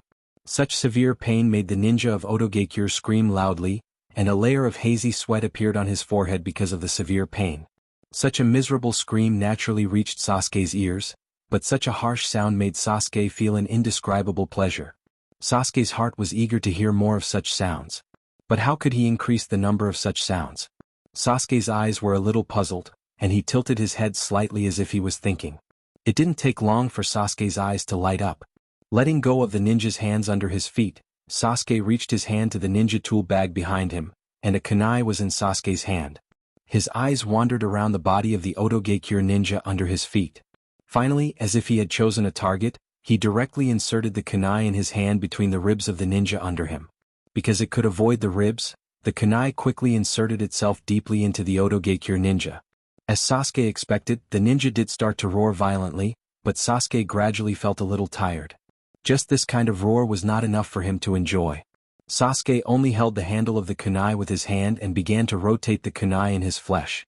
The width of the kunai was greater than the distance between the ribs, so when rotating the kunai inserted in the flesh, the Otogekyure ninja's ribs were inevitably damaged, and some broken bones were also inserted into the Otogekyure ninja's lungs. Whether it was the bone stubble inserted into the lungs or the kunai deeply inserted into the flesh, the Otogekyure ninja felt that breathing was getting more and more difficult, and there was a burning sensation in the lungs.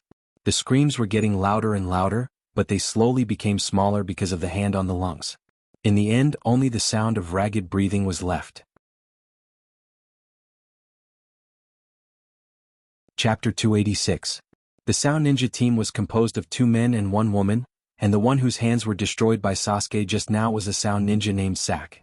As ninja from Orochimaru's ninja village, although the 3 of them were a team, they didn't have the kind of mutual trust and interdependence that Wood Leaf's ninja team advocated. Instead, each of them was on guard. Between the choice of protecting their teammates and protecting themselves, they didn't hesitate to choose the latter. Just like now, the remaining 1 man and 1 woman in the Sound Ninja team didn't have the desire to save their teammates under Sasuke's aggressive gaze. Instead, they hoped that Sasuke could choose the other one of them to attack and then escape in the chaos. After watching for a long time, Sasuke turned his gaze to the female ninja named Gold among the 2. He twisted his neck and the cervical vertebrae made a crack sound. Sasuke was ready to make a move, but just as Sasuke took a step, a voice sounded behind Sasuke. Enough. This Sasuke is not the person I know. The person who shouted was naturally Sakura. Although Sasuke was usually cold to people and somewhat eccentric, he wasn't such a madman who enjoyed torturing others. At the beginning, Sakura saw Sasuke wake up, and her heart was inevitably filled with joy. But the first thing Sasuke did after waking up was to attack the ninjas who besieged him. No, the word attack shouldn't be used, it should be abuse. Sasuke abused the ninjas who attacked Sakura, and as the abuser he didn't have the slightest bit of guilt. Instead, he seemed to enjoy the opponent's wailing and used various means to torture these opponents. Such a person was more like a madman than a person. How could a person who had lost his soul and was only venting his inner beastly nature be the person he had been watching all this time? Therefore, when Sasuke was about to attack the female ninja among the Sound Ninjas, Sakura could no longer suppress her inner resistance to Sasuke's current appearance, and such words directly blurted out. Sasuke also heard his teammates' organization and turned his head to look at Sakura. His originally handsome face was covered in black runes, making him look exceptionally ferocious. His original handsome appearance was nowhere to be seen. Sasuke's eyes were also filled with a strong madness. He stared at Sakura with a little doubt and said to Sakura, "What are you talking about?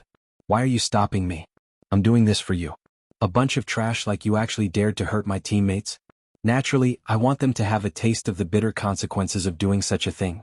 I'm clearly helping you vent your anger. Why are you stopping me?" Sasuke's words were justified as if everything he did was reasonable, but Sakura stopped him, which made Sasuke feel incomprehensible. Sakura looked at Sasuke blankly as if she didn't react to Sasuke's answer.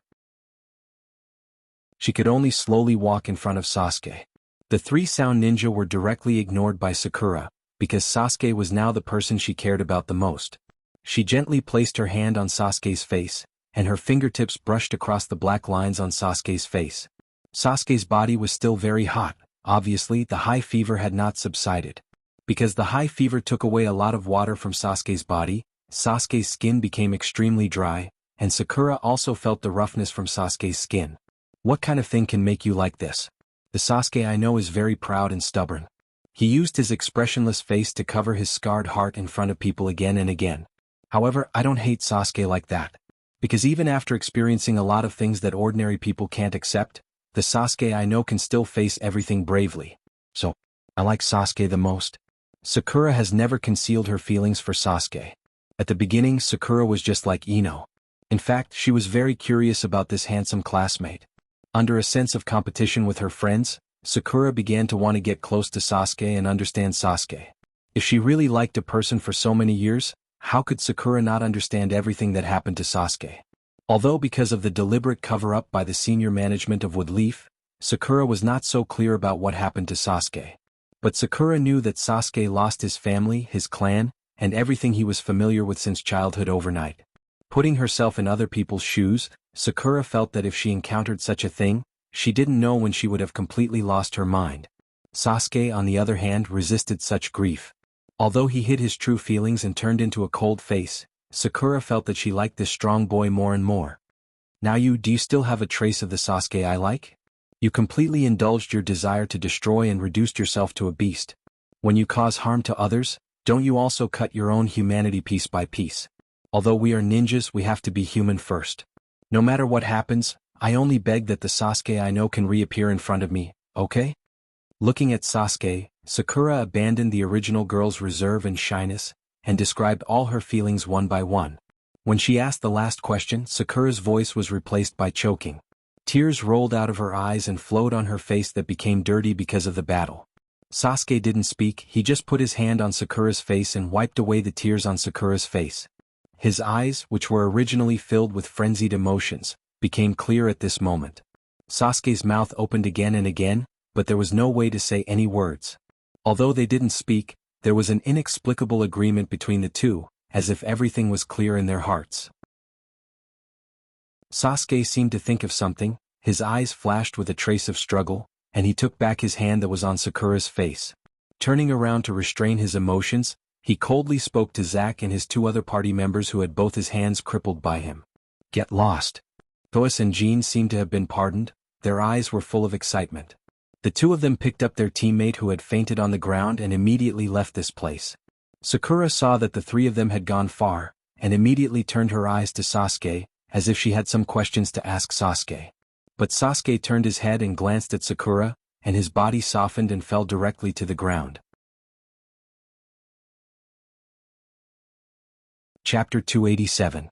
In the place where the Umbu team was hiding, Nangonja and Anko stood together, watching what happened between Sakura, Sasuke, and the Sound Ninja. With Anko and Nangonja's hearing, the conversation between the children could still be heard clearly. Anko looked at Sakura and Sasuke, who fell to the ground with a dull face, and muttered to herself, "Are the children now so powerful? How old are they to confess like this? Oh my god. If I had such courage back then, I wouldn't have been a leftover woman for so long." Although she was muttering to herself, Nangonja was so close to Anko after all, so he heard it clearly.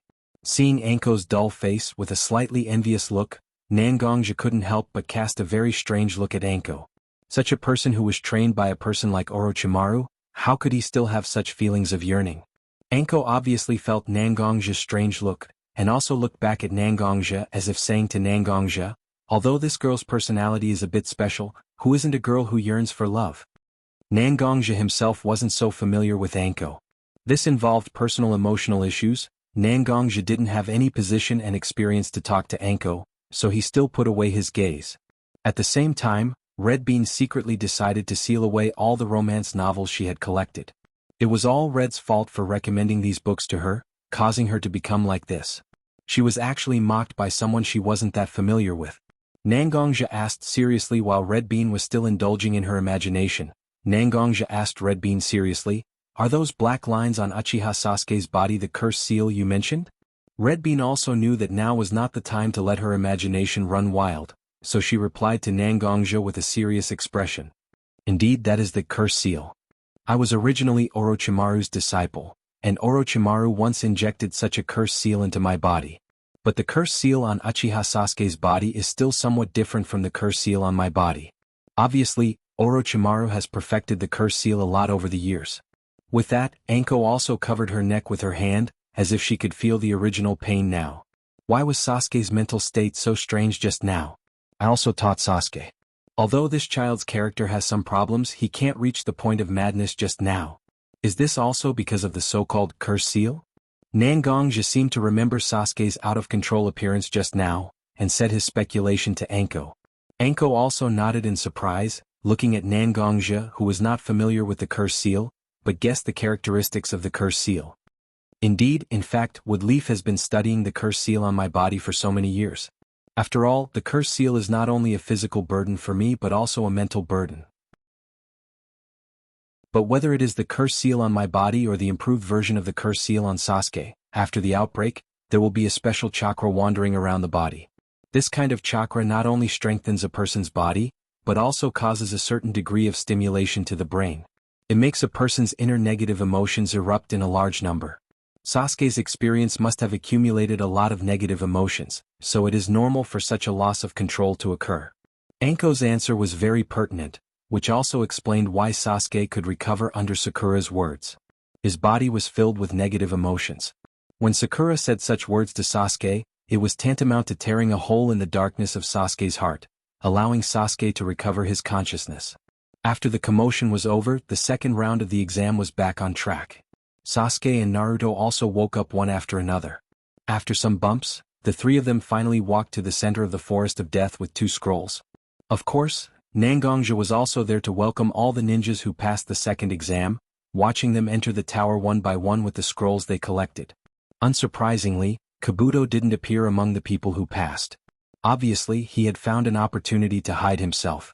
After that, it was naturally because the number of people who passed the second exam exceeded expectations. Under the invigilation of Hayate Gecko, a group of genin began to compete for the quota of the third exam. Nangongja didn't pay attention to these genin. After all, these people's battles weren't worth the attention of a ninja like Nangongja. Except for the guidance of each team and the team leader ninja sent by each village, almost no one cares about the battle between genin. When Nangongja looked around at all the ninjas present, he didn't find anything special, so his interest was pitiful. After the end of his battle, Sasuke, accompanied by Kakashi, also carried out a seal on his body to a certain extent. Outside the original 3 tomo-shaped curse seals, there was a circle of runes forming a seal. But to be honest, for Orochimaru's meticulously studied curse seals, such a seal was just a layer of paper insurance. The qualifier ended quickly, and the list of people who passed was quickly announced. Uzumaki Naruto, Hyuga Neji, Uchiha Sasuke, Nara Shikamaru, Haruno Sakura, and Aburame Shino officially entered the third exam as Woodleaf ninjas. Temari, Gaara, and Kankuro officially entered the third exam as Sand ninjas. Toth from Sound Ninja became the only ninja who didn't come from any of the 5 major villages to enter the third exam. To be honest, Nangongja was a little surprised that Sakura and Toth could enter the last round of the exam. Sakura's opponent was her best friend, one of the successors of Ino Shikacho, Ino Yamanaka. In the face of Ino's spiritual ninjutsu attack, Sakura showed her tenacity, and under Nangongja's training her taijutsu became very powerful, which also laid the cornerstone of Sakura's victory.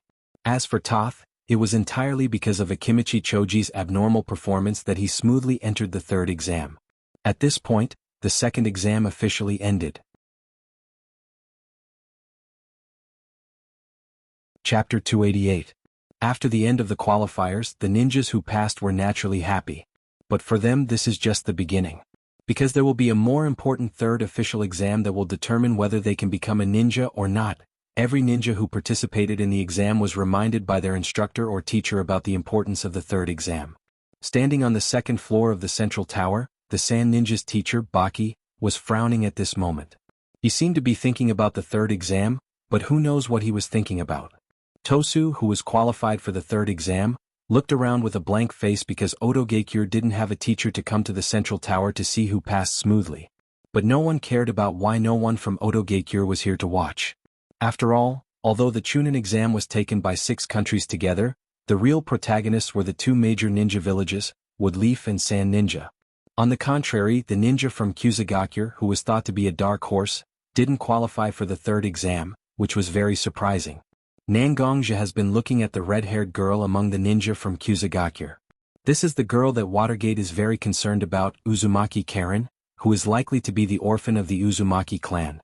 Soon, the 4th Hokage Minato announced the official end of the qualifiers, and announced the schedule of the third Chunin exam, as well as the order of the participants. All the ninjas in the tower dispersed in an uproar. On the contrary, a man in a black robe who had been standing behind Watergate, slowly walked toward the direction where the ninjas from Kusagakure gathered. Along with him were the Umbu who belonged to Watergate. When the team leader of Kusagakure saw the people from Woodleaf walking toward him, he was still wary and surprised. After all, such a big ninja village suddenly sent such a group of people toward him. Anyone would be faintly on guard. But when the Umbu whispered to the team leader of Kusagakure, he could only nod and then look at the girl in his team with a pitiful look. She obviously suffered a lot and looked a little timid. Karen looked at her team leader. There was no resentment in her eyes after being abandoned. Instead, there was a feeling of relief. In Kusagakure, Karen has always been a dispensable character. The reason why Karen can come to Woodleaf to participate in such a grand Chunin exam is actually because Karen's two teammates are particularly excellent. In order to ensure the integrity of the three-person team, Kusagakure brought such a girl who only knows a little sealing technique and has no combat power to Woodleaf. Now, Konoha's Umbu obviously came for this dispensable girl. Konoha's Umbu didn't have any outstanding performance, so Konoha wouldn't have a conflict with a big ninja like Konoha. Although she didn't care that she was abandoned by Kusagakure, Karen still had a trace of fear in her heart. After all, a powerful force like Woodleaf was eyeing her, and they didn't even hesitate to bear the possibility of conflict between her and Kusagakure's alliance.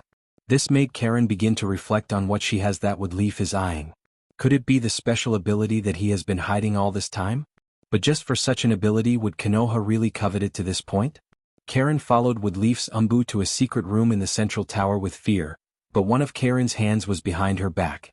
Although Karen doesn't think that she can compete with Woodleaf's Umbu, once she finds out that something is wrong, she can still slit her neck to avoid humiliation. The man who had been wearing a black robe and hadn't spoken a word waved his hand. Several dark ops respectfully saluted and immediately retreated. Seeing that everyone had walked out, the black-robed man finally opened his mouth to speak. "Hello, Karen?" Unlike Karen's imagination, the man shrouded in the black robe is not a disgusting uncle, but has a very beautiful voice. This is a woman with a very outstanding life. As a ninja, the most basic ability to observe people's expressions, Karen instantly labeled the person opposite her in her heart. "You are?" Karen was very frightened and uneasy, but at this moment she doesn't know why, but a voice in her heart told her that she can completely relax in front of this person. This strange feeling made Karen feel that the person in front of her wasn't someone who could threaten her life. Instead, she felt more like a close relative that she was very familiar with. The black-robed woman standing in front of Karen also reached out with her slender hand to remove the black hood covering her face. The first thing that was revealed was a head of long red hair. Karen looked at the long red hair and felt so familiar because Karen also has such long red hair. Not only the color, but also the luster and texture made Karen feel that this long hair is the same as her own. The feeling of closeness in her heart became more and more intense with the smile on the face of the woman opposite her, making Karen even have the impulse to call her mother. "I am your relative. I am a descendant of the Uzumaki clan. My name is Uzumaki Shina Kushina." That's right, standing in front of Karen is Woodleaf's fourth Hokage, Watergate's wife, Uzumaki Naruto's mother, Uzumaki Shina Kushina. Even Nangongja didn't expect that just after he gave such a suggestion to Watergate, Shina Kushina directly appeared in the second exam, and even immediately found Karen after the exam. Hearing the name Shina Kushina, Karen was stunned for a while. "Uzumaki?" An indescribable sadness surged from Karen's heart, as if a wanderer who left home finally returned to his hometown. The attachment and sense of belonging from the bloodline filled Karen's heart, and Karen's body uncontrollably walked toward Shina Kushina step by step, and the eyes hidden behind the glasses were also covered with a layer of mist.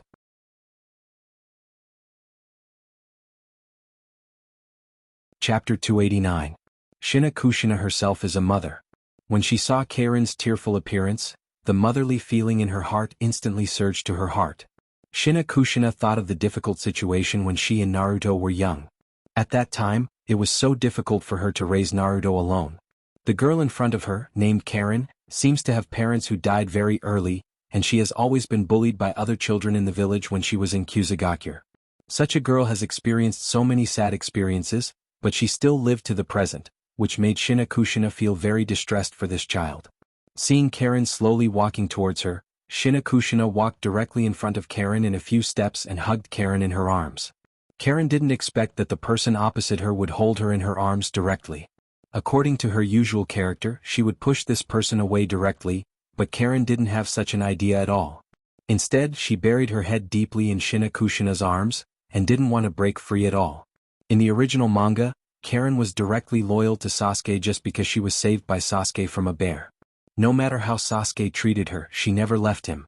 It's not only because of a girl's attachment to Sasuke, but more importantly, because Karen has always been in a situation where she lacks someone to love her. When Sasuke simply gave a helping hand, Karen's affection for Sasuke soared in her heart. Compared to Sasuke, who has no blood relationship with her, Shinakushina, who has a blood connection with her and is full of motherly brilliance, that kind of attachment is simply beyond anything. Mom? Karen seemed to be intoxicated in a dream that was difficult to break free from, and she murmured to herself. Shinakushina was also very surprised by Karen's reaction, but in a flash she understood Karen's mentality. Such a child who has suffered so much neglect was comforted by Shinakushina at this moment. It was completely understandable that she would call out like this. Therefore, Shinakushina also put her hand on Karen's head, slowly stroking the red hair that was similar to her own hair, and said very gently to Karen, "Good child. Mom is here, don't be afraid of anything." In fact, Karen was also aware of her address. Calling out to Shinakushina like this also made Karen feel very scared. She was afraid that Shinakushina would say something to her that might hurt her heart. But Shinakushina's response made Karen's heart closer to Shinakushina. Her heart, which had been tightly shut, opened up in an instant. "Mom? Mom? Mom?" As if confirming, Karen shouted again and again. The more she shouted, the more tears in Karen's eyes. In the end, her small face was full of tears. Shinakushina wasn't impatient at all. She just responded, and her hands slowly stroked Karen's head and back, trying to make Karen feel comforted. Naruto looked at Watergate, who was sitting opposite him. His expression wasn't so good. After all, Naruto still had some conflict with his father in his heart. Watergate, who was sitting opposite Naruto, was very uncomfortable being looked at by Naruto like this. After all, this was his child. But being looked at with such hostility, no matter how optimistic Watergate was, it was still very uncomfortable.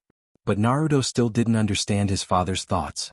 He just put on a cold face and said to Watergate with a strange tone, "Aren't you so busy as Hokage today? He actually went home during the day. That's really rare." Watergate heard such words and didn't know how to answer. He could only scratch his head and say to Naruto, "Shinakushina seems to have something important to announce, so she asked me to go home quickly. Counting the time, we should be home soon." Naruto heard that it was his mother's arrangement and didn't say much. There was no more conversation between the two, and the entire living room was shrouded in an awkward atmosphere. But this awkwardness didn't last long. Soon the sound of the key opening the door clearly appeared in the ears of the two. Knowing that their mother and wife had returned home, Naruto and Watergate also walked near the entrance, ready to welcome Shinakushina home. The door was quickly opened. Shinakushina saw Watergate and Naruto and said kindly, "I'm back." But Watergate and Naruto didn't look at Shinakushina. Instead, they looked at a girl with conspicuous long red hair behind Shinakushina. "Shinakushina. You are?" Naruto didn't know Karen, but Watergate knew this child. Although he did let his wife contact this child who was also of the Uzumaki bloodline, he didn't expect Shinakushina to bring Karen directly to his home. And Karen seemed to feel that Watergate and Naruto didn't like her, and she also seemed to faintly know the identity of Watergate. She also shrank her body behind Shinakushina and said to Shinakushina timidly, "Mom?" Hearing such a title, Watergate and Naruto's eyes widened as if they hadn't reacted yet. And seeing the appearance of Naruto and Watergate, Shinakushina's fiery temper was also directly displayed. Her long hair fluttered without wind and she said to Naruto and Watergate, "What's wrong? You don't like it? From now on, Karen is my daughter, the child of Minato and Watergate, and also the elder sister of Uzumaki and Naruto. Do you understand?" Although Shinakushina had turned into the state of a blood-red pepper, Naruto and Watergate still didn't seem to have recovered from the shock. They still looked a little silly. Shinakushina's forehead directly appeared with a big 2 character. Obviously, she was angered by the attitude of the two. She raised her voice and shouted at Watergate and Naruto, "Do you understand?" Watergate reacted faster than Naruto. He said to Shinakushina with a difficult expression, "After all, this child is an official ninja of Kusagakure." Suddenly she was stopped by Wood Leaf and even became the adopted daughter of Hokage. Isn't it a bit not good? Shinakushina glared at Watergate then said, "That's your problem. From now on, Karen is my daughter. No matter what you do, Karen will never leave Wood Leaf." After saying that, she directly took Karen's hand and led her into the house. Chapter 290. For Watergate, this period of time is indeed a bit of a headache. After all, Woodleaf has to face the attack of Sunagakure Orochimaru, and possibly even Akatsuki. And even inside Woodleaf, Danzo, this old guy, may have some bad ideas. But for the reputation and majesty of Woodleaf, Watergate can't suspend the Chunin exam, which will gather a lot of important tasks. These days, Watergate has been trying his best to win over all forces that may help him and carry out various transactions with these families that value their own interests. This has already put a lot of pressure on Watergate, and now his wife wants him to take a registered ninja of Kusagakure as his adopted daughter? Watergate's head is about to explode, but in the face of his wife's request, Watergate has no way to refuse. There is no way, he can only find ways to solve these problems by himself. Naruto, on the other hand, was even more dumbfounded. How did he get such a cheap sister without knowing it? And looking at Karen's appearance, she is too similar to his mother. They both have red hair, and although her personality seems to be a little timid, Naruto always faintly felt that this girl named Karen may have the same violent genes as his mother. I say, is this still an orphan of Kusagakure? No matter how you look at it, her relationship with his mother is too close. Naruto turned his eyes to his father, and his heart was not without malice, wondering whether this girl is his mother's illegitimate daughter. Naruto's strange eyes were completely seen by Watergate. Watergate, who was very impatient, really exploded at this moment. Without the original feeling of guilt for his son, Watergate directly punched Naruto's head. The huge force directly made Naruto's eyes become teary, and he looked at his mother for help. Shina Kushina saw Watergate suddenly punching her son's head, and was instantly unhappy. Just as she was about to say something, she was directly interrupted by her husband. I will go to the Hokage's office and communicate with the team leader of Kusagakure Ninja. If I can't make Karen our daughter, I won't come back. His words were sonorous, and directly let Shina Kushina see his determination. After seeing Watergate's serious expression, Shina Kushina was also very happy. Shina Kushina knew the current situation of Woodleaf. She also knew that if she brought a Kusagakure ninja like Karen to her house and became Hokage's adopted daughter, not only would she be opposed by Kusagakure ninja, but it was also likely that the group of old guys in Woodleaf would also come out to protest. However, Watergate still took this matter and even said such harsh words. The matter of her son being punched was directly thrown to the back of her mind, and she even happily ran to Watergate's side and kissed Watergate. Naruto originally thought that he understood his mother enough to see his mother teach Watergate a lesson, but when he saw his mother kissing Watergate, he directly saw Shina Kushina kissing Watergate. He could only look at his mother with a sad face, as if he wanted to remind his mother that he was just abused. However, Shina Kushina directly ignored Naruto's gaze. Instead, she kindly pulled Karen to the second floor of the house, as if she was going to find a room for Karen to use as her bedroom. She even seemed to be preparing to take Karen to Woodleaf's commercial street to buy some clothes and daily necessities for Karen. In contrast, Naruto was simply picked up. In Nangongja's house, Sakura came to visit. Even Yabi came with her daughter, and they even carried a lot of gifts in their hands. Obviously they had something to ask. Of course, Nangongja could not give face to Yabuki, who took care of him a lot. He also kindly welcomed Sakura and Yabi into his house and prepared tea for them. The three of them sat in the living room of Nangongja's house. Sakura looked at Nangongja and hesitated for a long time, but she didn't say anything. Yabi saw her daughter dilly-dallying and said to Nangongja with a smile on her face, "Je is becoming more and more powerful. He is already a senior jonin in Woodleaf. Even Sakura's current guidance can't be compared to Je's. I also heard that Je often goes to the Hokage's office. It seems that he has a good relationship with Yondaime Hokage, right?" Nangongja suddenly heard Yabuki's flattering conversation with him, and for a moment he couldn't react. He could only quickly and humbly say to Yabi, "You flatter me, everyone has their own strengths and weaknesses. Kakashi is an excellent ninja, and his mastery of ninjutsu is also very profound. If I really have a life and death duel with Kakashi, I can't say that I can win against Kakashi." In Yabi's ears, Nangongja's humble words were naturally spoken by Nangongja. However, Nangongja knew that if he really had a life and death duel with Kakashi, although the possibility of winning was very high, he still had some scruples about Kakashi. In Nangongja's heart, he faintly felt that Kakashi had actually been holding back. "Actually, this time I came with Sakura to ask you something. I just don't know if you have time. After all, Hokage-sama should have given you a task, right? Yabi knew that if she and Nangongja continued to flatter and be humble, who knows when they would end. Taking advantage of her relatively close relationship with Nangongja, Yabi also directly tested Nangongja. When Yabi's words came out, Nangongja's face also became serious, and he seemed to be a little unhappy as he said to Yabi, "Yabuki, you're wrong. Although my strength has indeed improved a little over the years, I'm still the Yabuki that you took care of when I first came to Woodleaf. No matter what it is, Yabuki can directly tell me. As long as I can do it, I will naturally not refuse." After hearing Nangongja's words, Yabi also relaxed and said to Nangongja, "Sakura was lucky during the Chunin exam and entered the third round. I think that since Sakura can enter the final round of the Chunin exam at this age, naturally she can't give up such an opportunity. There is still some time before the third round of the Chunin exam. I was wondering if you could spare some time to guide Sakura and give her a little more possibility of becoming a Chunin."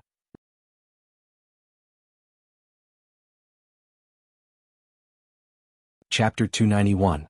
Hearing Yachue's words, Nangongja also understood what she meant. All parents in the world are worried about their children. Originally, Yachue and Nangongja had a sibling relationship, and they had never asked each other for help for their own matters. This has a lot to do with the character of Nangongja and Yachue. Nangongja himself is a very stubborn person. When he encounters trouble, he will first think about how to solve it with his own efforts. Although Yachue was a woman and she wasn't a ninja, she relied on her own strength to support her own clothing store in Konoha, and she has always been very strong. But such a woman is now begging him for her daughter. Although Nangongja has a variety of troubles to solve during this time because of Watergate, most of the things are on the right track, and Nangongja doesn't need to participate more. Dealing with Danzo is a big matter. Although there is a certain amount of evidence, it is not enough to directly overthrow Danzo. Unless Danzo is caught in the act, there is no threat to Danzo at all. Originally, Danzo and the Hokage clan have reached the point where they have not openly fallen out with each other. The three generations have a lot of information about Danzo, but they still let Danzo live well. This also proves that it is difficult to overthrow Danzo. Therefore, for Nangongja, there is still a certain amount of leisure time. It is not difficult for him to agree to Yachue's request to guide Sakura. As long as he talks to Watergate, he believes that Watergate will not refuse such a request. After thinking about these things, Nangongja also had a little smile on his face and said to Yachue, "I thought it was something. Isn't it just to guide Sakura? I watched Sakura grow up. For me, Sakura is no different from my own nephew. Kakashi, because of his relationship with the Uchiha clan, will definitely train Sasuke, and Naruto, his father, will take care of him. Only Sakura has no one to help guide her. I naturally have to take this responsibility. We are all ninjas of Team 7, we can't let others look down on our Sakura, right?" Nangongja's words directly placed Xiaoying in the same position as his family. These words naturally made you feel exceptionally comfortable when she heard them. Xiaoying also suppressed the obvious anxiety on her face and relaxed a little. She was not worried at all. She was worried that Nangongja's family would be in the same position as Xiaoying. "Zhu is right, we can't let others look down on our Sakura. Then I will leave Sakura's matter to you. I will go pack up Sakura's luggage and send it back later. During this time, Sakura, you don't have to come back. Just stay at your Uncle Nangong's house and let your Uncle Nangong teach you well." Yachue followed Nangongja's words and said such words to her daughter. Hearing her mother actually let her live directly in Nangongja's house, Sakura, as a girl who already understood some differences between men and women, was actually somewhat conflicted. But in order to get closer to Naruto and Sasuke, Sakura also forcibly cleaned up her mind. After all, Nangongja was her uncle, and it was understandable for her to live in her uncle's house for a while, right? So Sakura also nodded and agreed with her mother's statement. Nangongja knew that this matter had been settled. After watching Yachue leave his house, Nangongja also began to think about how he wanted Sakura to grow her strength during this time. Although Nangongja also knew about Sakura's training when he was in the Wave Country, he still had a certain understanding of Sakura's overall quality. But after all, it was not an actual fight, so Nangongja actually had some doubts about Sakura's specific situation. There was no way. He could only walk in front of Sakura and said to Sakura, "Sakura, although I know that Yabuki must have given you a lot of expectations for the Chunin exam, expectations are also an unbearable pressure, making it impossible for a person to exert their full strength. The Chunin exam is not a test of a person's combat ability, but a person's overall quality as a ninja. As long as you show the qualities a ninja should have when fighting against the opponent, even if you lose in the first round, you can still become a chunin in the end.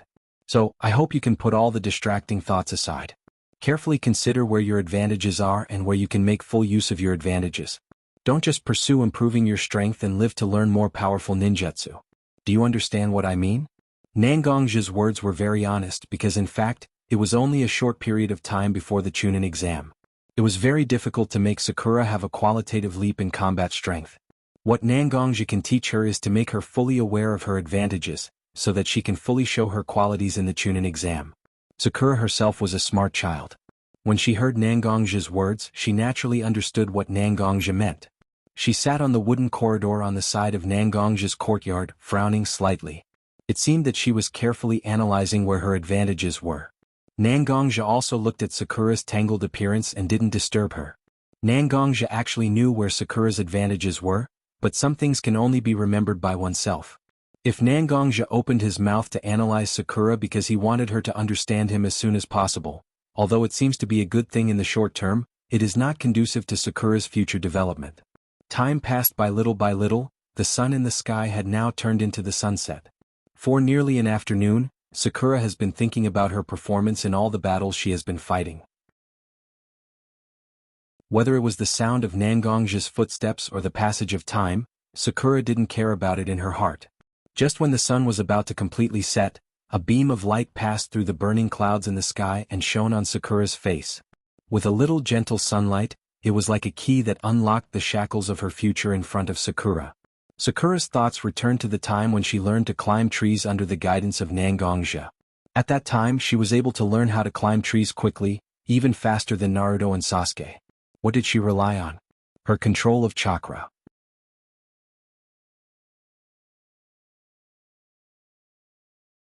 Chapter 292. Sakura's originally gloomy expression became full of vitality at this moment. Although Nangongji seemed to be minding his own business, he was actually paying attention to Sakura's situation. When he found that Sakura seemed to understand her advantage, he also squatted beside Sakura with a gratified smile. "How is it, have you thought it through?" Hearing Nangongji's words, Sakura didn't know when her uncle squatted beside her. She raised her small face and nodded excitedly at Nangongji. Nangongji smiled and placed his hand on top of Xiao Ying's head. He then stood up and walked into his courtyard before he said to Xiao Ying, "You're right. I think you have also discovered that your advantage is your fine control of chakra. For traditional ninjas, chakra is the most important foundation for their strength. Some people have a great accumulation of chakra, such as Naruto. Some people have a great flexibility in using their chakra on ninjutsu, such as Sasuke. And you are the last type, that is, you have a fine control of your chakra. Among Konoha's most famous Sannin, there is also a person with similar qualifications as you. She is the descendant of Konoha's Senju clan, Tsunade, known as Tsunade Hime. She honed her control of chakra to the point of perfection, and invented a technique called monstrous strength. I once fought with Tsunade-sama on the same battlefield during the Shinobi World War. At that time, I also saw how terrifying Tsunade-sama's monstrous strength technique was. But because monstrous strength is Tsunade-sama's technique, I have no way to fully understand its mystery. But over the years I gradually discovered a technique that is similar to monstrous strength, and I call it one-inch punch. When Nangongji was talking to Sakura, Nangongji noticed that Sakura's eyes were getting more and more confused. She didn't have any special reaction when she heard Tsunade's name. Nangongji knew that Wood Leaf Ninja School didn't have any basic knowledge for such strong ninjas. Speaking of which, when they were in the Forest of Death, Team 7 was attacked by Orochimaru. Orochimaru didn't hide his identity at all. He used a variety of iconic ninjutsu, and even showed his face to these ninjas. But whether it was Sasuke, Naruto, or Sakura, they seemed to have never heard of Orochimaru's reputation as one of the Sannin. Well, it's time for me to talk to Watergate and ask the ninja school to teach the students the most basic ninja courses. It's not enough to just learn some theories, Nangongji murmured to himself, and then explained to Sakura about Tsunade's position. After talking for a long time, Sakura finally figured out Tsunade's position in Konoha. Then she blinked her bright eyes and looked at Nangongji. She wanted to learn the one-inch punch that Nangongji just said had the same effect as monstrous strength. Walking to the middle of the courtyard, Nangongji slightly posed a more casual starting position. His body was slightly squatted, One hand was clenched and placed on his waist, and the other hand was placed in front of his body like a palm, with the fingertips facing forward. Whether it's monstrous strength, or one-inch punch, it's actually a technique to compress strength. It's just that monstrous strength is a technique to compress chakra, and one-inch punch is a technique to compress your own body strength. Stomp the ground, twist the waist, deliver the punch and push the shoulder. When you're not familiar with one-inch punch, you have to follow this order to exert strength. While talking, Nangongja also started to demonstrate to Sakura according to the order he just mentioned. His whole body looked loose and even the fingers of his palm were not close together. But the moment Nangongja achieved the shoulder punch, his originally loose palm seemed to involuntarily clenched under the force of his own body, and he threw a punch in front of himself. A very clear sound of air exploding appeared in Sakura's ears. When the little girl was studying in the ninja school, the teachers would basically only let her do some very inefficient physical training and teach her some of the most basic fighting routines. The ninja school wouldn't teach such a relatively secret method of exerting force, nor could they teach her anything. Now that she saw Nangongja's exquisite method of exerting strength, Sakura quickly understood the mystery of it.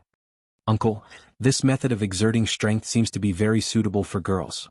Seeing that Sakura actually saw the mystery of it, Nangongja also felt that it was the right choice to teach Sakura this kind of technique. Maybe in the hands of Sakura, this kind of little technique can play a great role. Indeed, for girls this kind of technique is extremely suitable.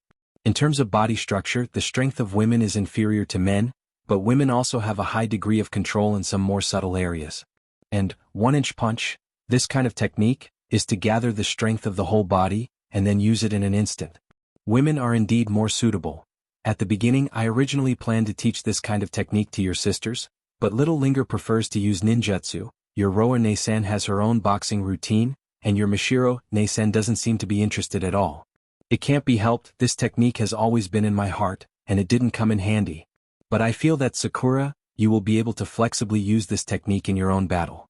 You can even do it better than me. Even if you don't have as many steps as I just said, you can still use one-inch punch, based on your own understanding. Not only on your fist, you can use this technique in many other places. Sakura suddenly heard Nangongja's expectations and she was very happy. When a person can get the approval of others, that kind of happy expression is difficult to hide. "Uncle Nangong, I know. I will practice well and not let you down. In the third exam soon, I will also let Naruto and Sasuke see that I can also become stronger. If they slack off, maybe I will walk in front of them."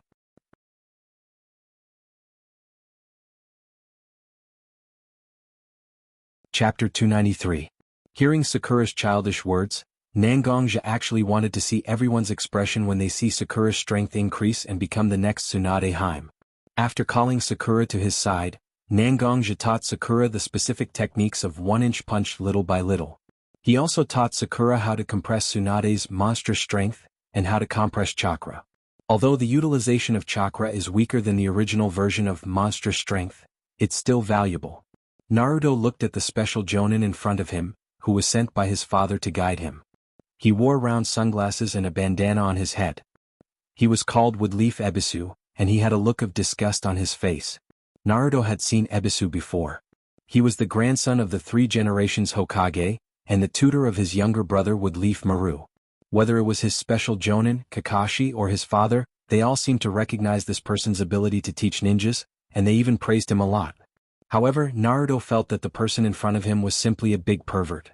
When he saw Woodleaf Maru's seduction technique, he had the most nosebleeds. Such a person really made Naruto have no respect for him. Since he knew that Kakashi took Sasuke to train, Naruto was actually preparing to train with his uncle Nangong. However, Watergate told Naruto that Nangongja was working hard to train Haruno Sakura, so Watergate found Ebisu to teach his son. Maybe he thought that since Ebisu was able to deal with Woodleaf Maru, then he naturally had the means to deal with his big brat. Seeing Ebisu standing in front of him and bragging about his strength from time to time, Naruto impatiently dug his ears with his fingers, then stretched out his hand and waved it in front of Ebisu. Seeing Naruto's action, Ebisu thought that Naruto wanted to ask him some questions, so he adjusted his black sunglasses and said to Naruto, "I'm sorry, but I don't know what to do." "Naruto-kun, do you have something to ask me?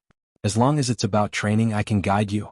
Naruto rubbed his hands a little embarrassedly and said to Ebisu, "It's like this, I have a ninjutsu that I've been practicing for a long time, but I feel like I'm still lacking something. I hope Sensei can help me improve my ninjutsu. Ebisu also had some information about Naruto, and he knew that Naruto used Woodleaf's Shadow Clone Jutsu the most. Ebisu actually had his own opinions on this ninjutsu, so when he heard Naruto's question, he assumed that Naruto wanted to ask him about the Shadow Clone Jutsu, so he said to Naruto, "Do you want to ask about the Shadow Clone Jutsu? Sensei has studied this technique carefully, and I found that he has a high requirement for the amount of chakra a person has. If you're not careful, you'll waste a lot of chakra so you can..." Looking at Ebisu, who was still talking, Naruto didn't care about what Ebisu said. He just made a hand seal and began to mobilize the chakra in his body, then he shouted, "Watch my secret ninjutsu, Seduction Jutsu." The smoke rose and Naruto's playful, Seduction Jutsu, was launched. The sight of the naked woman shrouded in smoke was too stimulating for an old virgin like Ebisu. His nose started to bleed as he muttered to himself, "Ha, I'm not going to let you go. I'm going to kill you." Woodleaf Maru's ninjutsu. Was it invented by Yondaime Hokage's son? How did the descendants of Woodleaf Hokage become like this? Woodleaf Maru's future is worrying. Then, because of excessive blood loss, his vision turned black and he fainted. Naruto saw that Ebisu became like this and he was very proud of himself. He even couldn't help but think that if he used this technique in front of his uncle Nangong, he might not be able to withstand it. Thinking about it is really exciting. This is a death that must be done. Just when Naruto was still feeling proud of himself, a man with long white hair wearing a red jacket came out of the bushes. He had a serious expression on his face, but there was an unconcealable desire in his eyes. Hey. That little brat with golden hair and a beard, stop right there." Naruto heard someone calling him from behind. He turned around and saw Jiraiya standing behind him. He asked with some doubt, "You are?"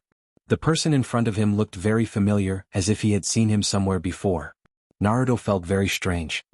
"Me? Good question. I am the Toad Spirit of Mount Myaboku, Jiraiya, also known as Toad Sage. Join me?" The strange self-introduction made Naruto's head dizzy. How can a person's name be so long? This was the first time he saw such a name. Naruto tried to repeat Jiraiya's name. Mount Myaboku. Mount Myaboku. Toad? Listening to Naruto's stuttering words, Jiraiya, who originally thought that his appearance was very cool, said to Naruto with some disgust, "You're right. You can just call me Immortal Toad." Naruto nodded stupidly, but the disgust in Jiraiya's eyes was clearly seen by Naruto. With a certain deliberate nature, Naruto pointed to Jiraiya's nose and said, "Jiraiya. Lecherous Sage."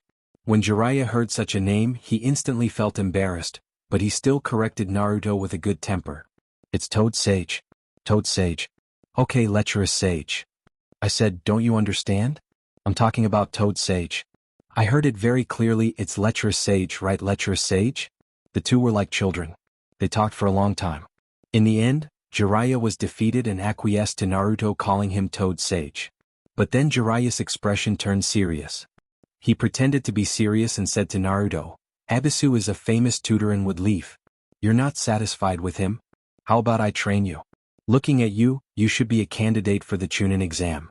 You will suffer if you don't have a good teacher to train you."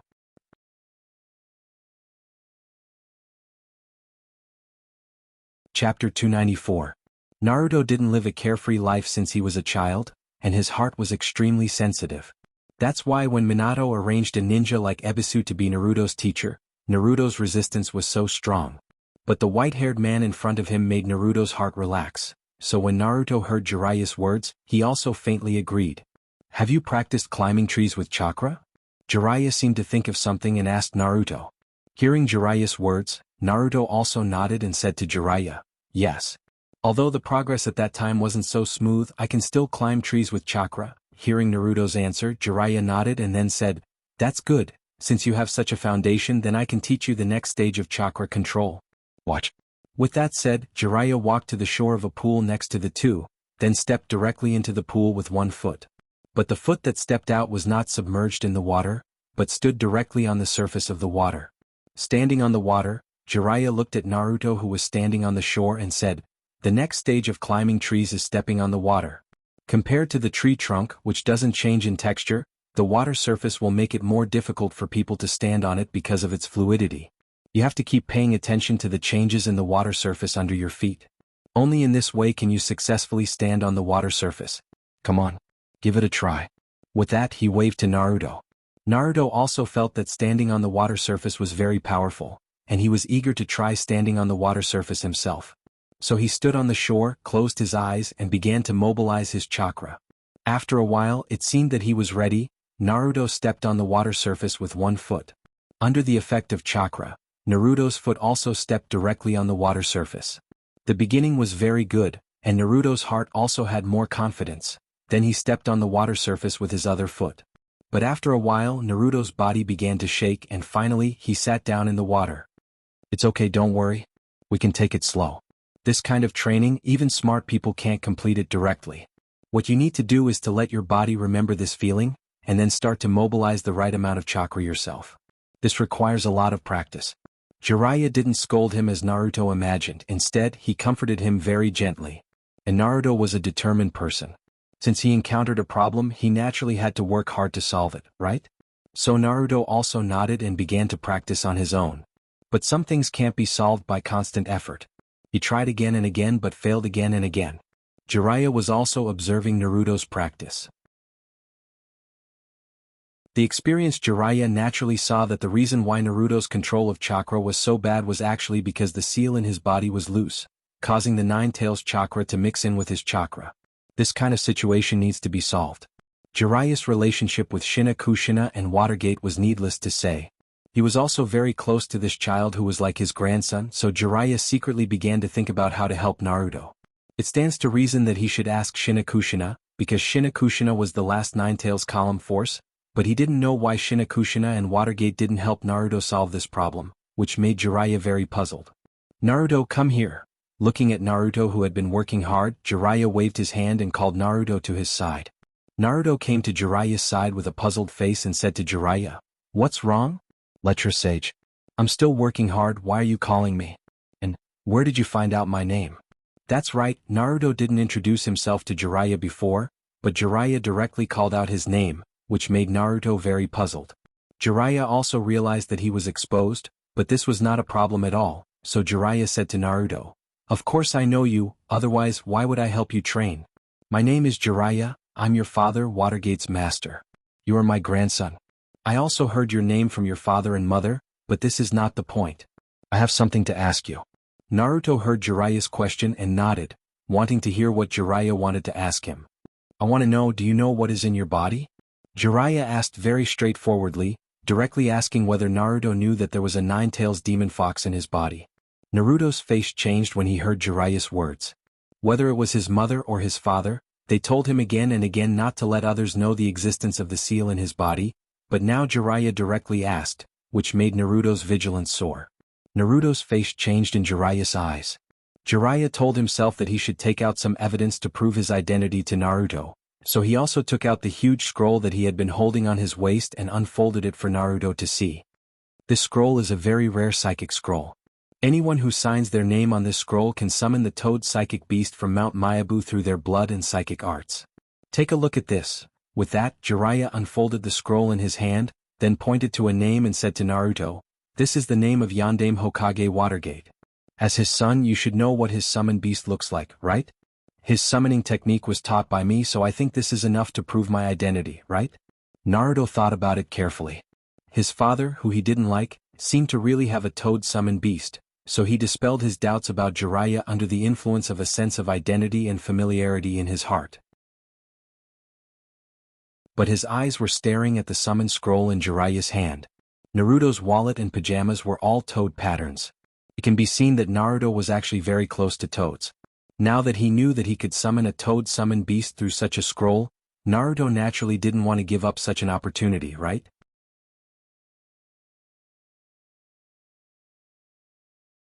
Chapter 295. Jiraiya saw Naruto's eyes and naturally knew that Naruto was eyeing his summoned scroll. Originally, Naruto was a very close person to him, so it's not impossible for him to sign this summoned scroll. But now there are more important things in front of Jiraiya, and he doesn't allow Naruto to teach summon jutsu. Answer my question first and then I'll let you sign your name on this scroll. How about it? In order to make Naruto answer his question, Jiraiya also began to use the summon scroll of Mount Mayaboku to tempt Naruto. Naruto himself has a sense of closeness to Jiraiya, and now there's such a temptation like summon beast, Naruto won't avoid such a question. I know what's in my body. It's the strongest among the 9 tails in the shinobi world, the demon fox 9 tails, Naruto said, but Jiraiya can also see the deep sadness hidden in Naruto's eyes. As a Bijou, column force is a normal thing to be ostracized. In the eyes of ordinary people, column force is a monster that can go crazy at any time. In the eyes of high-ranking people, column force is a high-end killing machine. How can such a person give column force the most basic respect of a human? Column force of Tsunegakure is the child of Kazekage, but he is ostracized by the people in his own village. Column force of Kumo Shinobu is the younger brother of Reikage, but he also seems to be a little mentally unstable, playing his so-called hip-hop rap every day. Even with such an identity, he was still treated unfairly, let alone Naruto, who didn't have a father to accompany him since childhood and was raised by his mother alone. Jiraiya naturally knew the key points, so he said to Naruto, "Don't worry. I know that you actually have a sense of repulsion and disgust towards the 9 tails in your body. When you were young, there were countless heart-wrenching things that happened to you, and the root of those heartache was that there was such a tailed beast in your body. However, I hope that you can understand that the tailed beast in your body is also a part of your strength. There was no such thing as good or evil in power. As long as one could maintain a pure and kind heart, even 9 tails, who was known as evil, could exert a positive force. I also carefully observed your training just now. I think that the reason why you have such a hard time controlling your chakra is actually because the seal of the 9 tails in your body has loosened a little, causing part of the 9 tails chakra to exist in your body, causing your ability to control your chakra to deteriorate severely. I have thought of several plans for you. One is that I directly use the Fuinjutsu to strengthen the seal of the 9 tails in your body so that its chakra can't enter your body at all, but this also means that you will lose the powerful power of the 9 tails. The other way is that I help you open the seal more and let the 9 tails chakra continue to enter your body. During this time, I will try my best to teach you how to control the 9 tails chakra in your body. Of course, you can also go back and ask your mother. After all, Shinakushina is the last 9 tails column force. Her ability to control the 9 tails chakra is naturally more skillful than mine. This is the choice I gave you. Every decision should be made by yourself. I won't force you to follow my decision. No matter what plan you have, as long as you understand it in your heart, I will help you carry it out. After that, Jiraiya stopped talking. Obviously, he was waiting for Naruto to make his own decision. Naruto naturally knew that these things were related to his own interests, so he also fell into contemplation. Most of his strength actually relies on the abundant chakra in his body, but sometimes the enemy he faces can't be solved by the large amount of chakra, just like when he met Haku in the Wave Country. If he didn't have the outbreak of the 9 tails chakra, he and Sasuke would have been surrounded and killed in the magic mirror ice crystal. Although the 9 tails is the source of his pain, as Jiraiya said, the 9 tails is also the best way to improve his strength. If he doesn't take it, he will be harmed. Since he has such a huge potential, naturally he shouldn't give it up so easily, right? After thinking carefully, Naruto also made his own decision and said to Jiraiya, "I've decided. Please help me loosen the seal and let the 9 tails chakra flow into my body. I will work hard to tame this chakra and make it my own power. I won't use this power for destruction. Even if it's a violent chakra like the 9 tails, I believe that as long as it's used properly, it can do good things." Hearing Naruto's decision, Jiraiya was actually very happy. After all, it would be a waste if such a huge power was really not used in his body. Since Naruto made such a decision, Jiraiya naturally began to prepare to help Naruto loosen the seal. "Take off your clothes and reveal your stomach." With that, Jiraiya's hand also turned into a claw in front of his body, and a cluster of chakra turned into a rising small flame at his fingertips. The seal on Naruto's stomach seemed to show its own texture because of the seal that Jiraiya was performing. Jiraiya carefully observed the nodes and found that the seal seemed to have been closed by someone. So he asked Naruto with some curiosity, "Has anyone else touched the seal on your stomach besides me?" Naruto didn't hide it. After thinking about it, he said to Jiraiya, "During the second exam of the Chunin exam, a perverted uncle who looked like a snake attacked our team, and then he pressed on my stomach and I fainted, Orochimaru." After hearing Naruto's description, the first person Jiraiya thought of was Orochimaru, the Woodleaf rebel Nin who was originally in the same team as him. It seems that Orochimaru saw that Naruto was the 9 tails column force at that time, and then sealed the seal on Naruto's stomach again. But it seems that he underestimated the power of the 9 tails in Naruto's body. These days his seal was directly broken by the Nine Tails chakra. These things have been reflected in the seal node on Naruto's stomach. Jiraiya couldn't help but feel that Watergate and Shinakushina didn't seem to have done their duty to care about Naruto. It was really not good to ignore such a thing.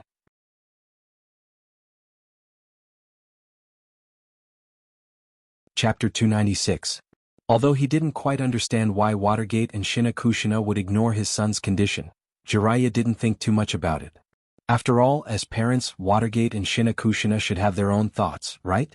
After adjusting his mind and stabilizing the chakra flame jumping on his fingertips, Jiraiya said to Naruto, "Next, I will slightly unlock the seal on your body, but even if I only open a small hole in the chakra of Nine Tails, the chakra beyond the imagination of ordinary people will pour into your body. The chakra of Nine Tails is more violent than the chakra refined by ordinary people. Such chakra will definitely make you feel uncomfortable when it flows through your veins. I'll tell you in advance, you have to be mentally prepared." What Jiraiya said was true, and Naruto knew it clearly in his heart. But Naruto was willing to take such a risk. As a ninja, suffering is the most common thing, isn't it? So Naruto didn't hesitate. Instead, he firmly nodded his head, wanting to let Jiraiya see his determination. Seeing Naruto's expression, Jiraiya's expression also became serious. His eyes stared at the chakra flame jumping on his fingertips. Then he stretched out his palm and pressed his 5 fingertips directly on Naruto's stomach. After confirming that his chakra had connected with the seal on Naruto's body, Jiraiya also turned his palm about 15 degrees clockwise, opening a hole in the seal on Naruto's body. When Jiraiya's hand just touched Naruto's body, Naruto felt something penetrating his body, and there was a cold tingling feeling. When Jiraiya's palm rotated, Naruto only felt as if a door was opened deep in his body. Inside the door was a raging flame. When the door was opened, oxygen poured into the door, making the flame rise even more fiercely, directly gushing out from the door. Those flames began to gradually penetrate every corner of his body, whether it was his blood vessels or muscles, they seemed to have been put on a flame to roast. The pain made Naruto feel unbearable and he couldn't help but scream. Naruto's body at this moment was the same as when he was in the Wave Country, wrapped in a layer of red chakra. The few whiskers on his face seemed to have become thicker under the stimulation of chakra, making Naruto's face have a wild look. Slowly, a tail condensed from chakra behind Naruto, and Naruto's own consciousness gradually blurred. The painful scream in his mouth has now turned into a roar like a beast. Looking at Naruto's appearance, Jiraiya knew that Naruto has been affected by the Nine Tails chakra in his body. Different from the original world, Naruto lost his parents and has been living in a state of being despised by people, and at the same time, it also stimulated his tenacity. Now Naruto has a mother who loves him, and a father who is not fond of him but is still alive. Even the half-sealed chakra is now completely sealed in Naruto's body. Therefore, it is normal for Naruto to lose himself in the impact of Nine Tails chakra. And Naruto's current reaction is actually within Jiraiya's expectation. How can a column force master the bijou in his body so easily? Although Naruto has lost his mind now, he is not completely unstoppable. Jiraiya's hand began to print, and soon a ninjutsu was cast. His gray hair seemed to be activated in an instant and rushed directly towards Naruto's body. Chaotic Lion's Hair Jutsu. However, this ninjutsu, which was originally used to trap the enemy and have a certain lethality, began to stimulate Naruto's acupuncture points under Jiraiya's control, so that Naruto's oversaturated chakra is gradually discharged from his body. This is the first time that Naruto directly faced a large amount of Nine Tails chakra, so his body and spirit are not used to such an impact. Now, Jiraiya actually hopes to release the excessive Nine Tails chakra in Naruto's body through his ninjutsu, so that the Nine Tails chakra in Naruto's body can be maintained at a relatively stable value, and then let Naruto's body and spirit gradually adapt to the nature of the Nine Tails chakra in his body. This approach is like giving Naruto a shot called Nine Tails Chakra Immunity Vaccine, so that Naruto can adapt to the Nine Tails chakra, and then have the opportunity to control the Nine Tails chakra. And the effect of this is naturally significant. Although his whole body is wrapped by Jiraiya's white hair, Naruto's consciousness has begun to slowly recover. Although his body still has some discomfort, he still keeps his consciousness awake, and the feeling of discomfort gradually dissipated. Controlling the chakra is a slow process. Only when your spirit and body gradually become stronger can you control more and more of the bijou's power. To achieve such a goal, one must try to use the Kyubi's chakra within the limits of one's control, then accumulate resistance to the biju's chakra little by little until one can perfectly exert the power of the biju in one's body. In fact, the best way is to cooperate with a certain seal technique, but I am not so good at seal technique. In the future training, you can tell Shinakushina this method I taught you and let her use the secret seal technique of the Uzumaki clan to cooperate with you. It will be more effective than using my hair to stimulate your acupuncture points, Jiraiya said, and also put away his lion's hair jutsu, and Naruto's body also regained its freedom. Afterward, Jiraiya put his summon scroll in front of Naruto. Obviously, he wanted to fulfill his agreement with Naruto and let Naruto sign a contract with the toad summon beast of Mount Mayaboku. Naruto himself was a little dizzy under the impact of the Nine Tails chakra, so he wrote his name on the summon scroll in a daze. Seeing that everything has been solved, Jiraiya turned around and left. He has already given the method to make Naruto stronger to Naruto, and the rest actually depends on Naruto's own efforts. And if Jiraiya didn't have the information about Orochimaru's invasion of Woodleaf, he might have personally watched Naruto's training, but now, he still has to cooperate with some arrangements of Woodleaf.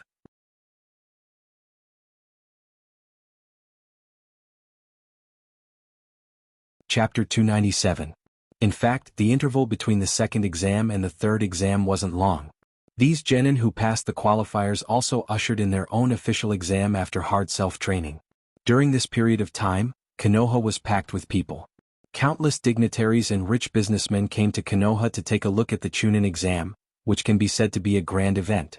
The venue for the third round of the Chunin exam was full of people, waiting for the official start of the exam. On the highest platform, Minato exchanged some pleasantries with the emissary sent by the daimyo of the Fire Country, and then sat down in his seat.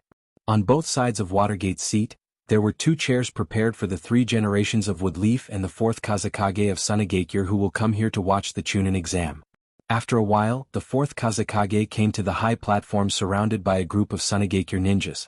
After waving his hand to let his men retreat, the 4th Kazekage also came to Watergate's side. Hokage-sama. It's been a long time. Although the 4th Hokage was rumored to not be a person who liked to dance, he still met Watergate and greeted him. Although Watergate knew about the hostility of the Sunagakure to Woodleaf, after all, the 2 sides haven't fallen out yet, so he politely bowed to the 4th Kazekage and said, I still want to thank the Sunagakure for their cooperation in the Chunin exam organized by Woodleaf, allowing us to have the opportunity to see the quality of the younger generation together. I heard that the 3 ninjas of Sunagakure who entered the last round seem to be your children, and they are really young talents. Unlike me, my children have gone through hardships to reach this point. Although all the family information of the Kage as the leader of the shinobi village is confidential, for these people with real power, it's a matter on the surface, so it's better to say it directly. The Kazekage didn't answer Watergate's words. Instead, he was curious about the chair on the other side, so he tentatively asked Watergate. I wonder what this chair is. Watergate knew that the Kazekage was pretending to be confused. Woodleaf was qualified to sit together with the Kazekage.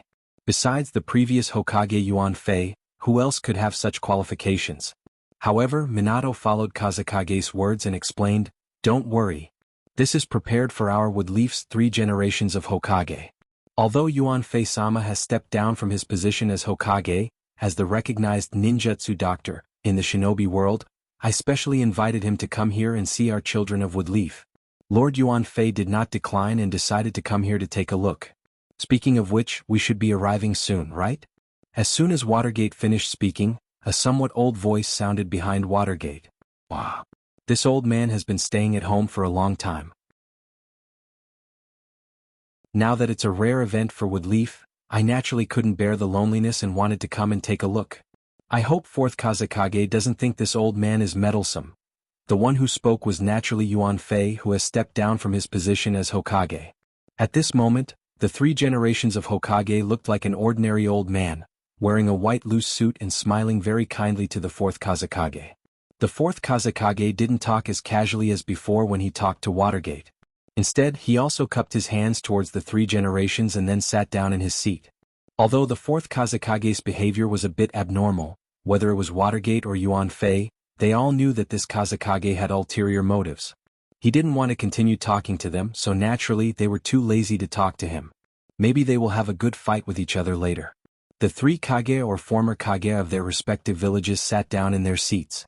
Watergate also nodded to Hayate Gecko, who was standing in the middle of the examination room as the examiner of the third exam, indicating that the exam can start. Speaking of which, Hayate Gecko's life was saved. Ever since Woodleaf knew about Orochimaru and the Sand's premeditated plan, Hayate Gecko didn't die while monitoring the Sand's team leader. Seeing his Kage's signal, Hayate Gecko also gathered his chakra on his throat to increase the volume of his speech, and said to the audience, "The third round of the Chunin exam hosted by Konoha is an unprecedented event involving the participation of 6 countries. After the written test of the first exam and the wilderness survival test of the second exam, 10 participants have entered the third exam. We have also announced the assessment method and battle order of the third exam, so we won't talk about it here. Let's welcome the participants of the first battle, Haruno Sakura from Woodleaf Village and Kankuro from Sand Village." Perhaps it's because Hayate Gecko has practiced this kind of opening speech many times before. Under the pressure of the audience, Hayate Gecko didn't even have the habit of coughing 3 times. Instead, he directly said the long opening speech perfectly. After that, he stretched his hand to the stands on both sides, inviting the 2 ninjas to enter the battlefield. At the same time, he also began to briefly introduce the 2 sides of the battle. Kankuro from Sunagakure is a unique puppet master of Sunagakure. In the previous 2 exams he showed his outstanding combat power and ninja quality as a ninja, and he is the son of the current Kazekage. I believe you can see the battle of a puppet master in this battle. Hearing Hayate Gecko's introduction of himself, Kankuro also put his hand on his puppet, which was wrapped in bandages on his back and only showed some messy hair. But Kankuro's appearance wasn't very good, and the oil paint on his face was very bad. The audience sitting on the side of the examination room also heard that he was the son of the current Kazekage, so they reluctantly gave him a sparse applause. Haruno Sakura from Woodleaf Village is a very good student among the graduates of the ninja school. In the first written exam, Haruno Sakura got the highest score among all the candidates. And in the second exam, her tenacious character and unyielding consciousness let everyone see the strength of Woodleaf Ninja. When Xiaoying heard Gale Moonlight's praise, she waved her hand shyly at the stands. Compared to Gale Moonlight and Gale Moonlight, Xiaoying was simply too beautiful. Moreover, she had the home court advantage. The audience gave Xiaoying face and gave her warm cheers and applause.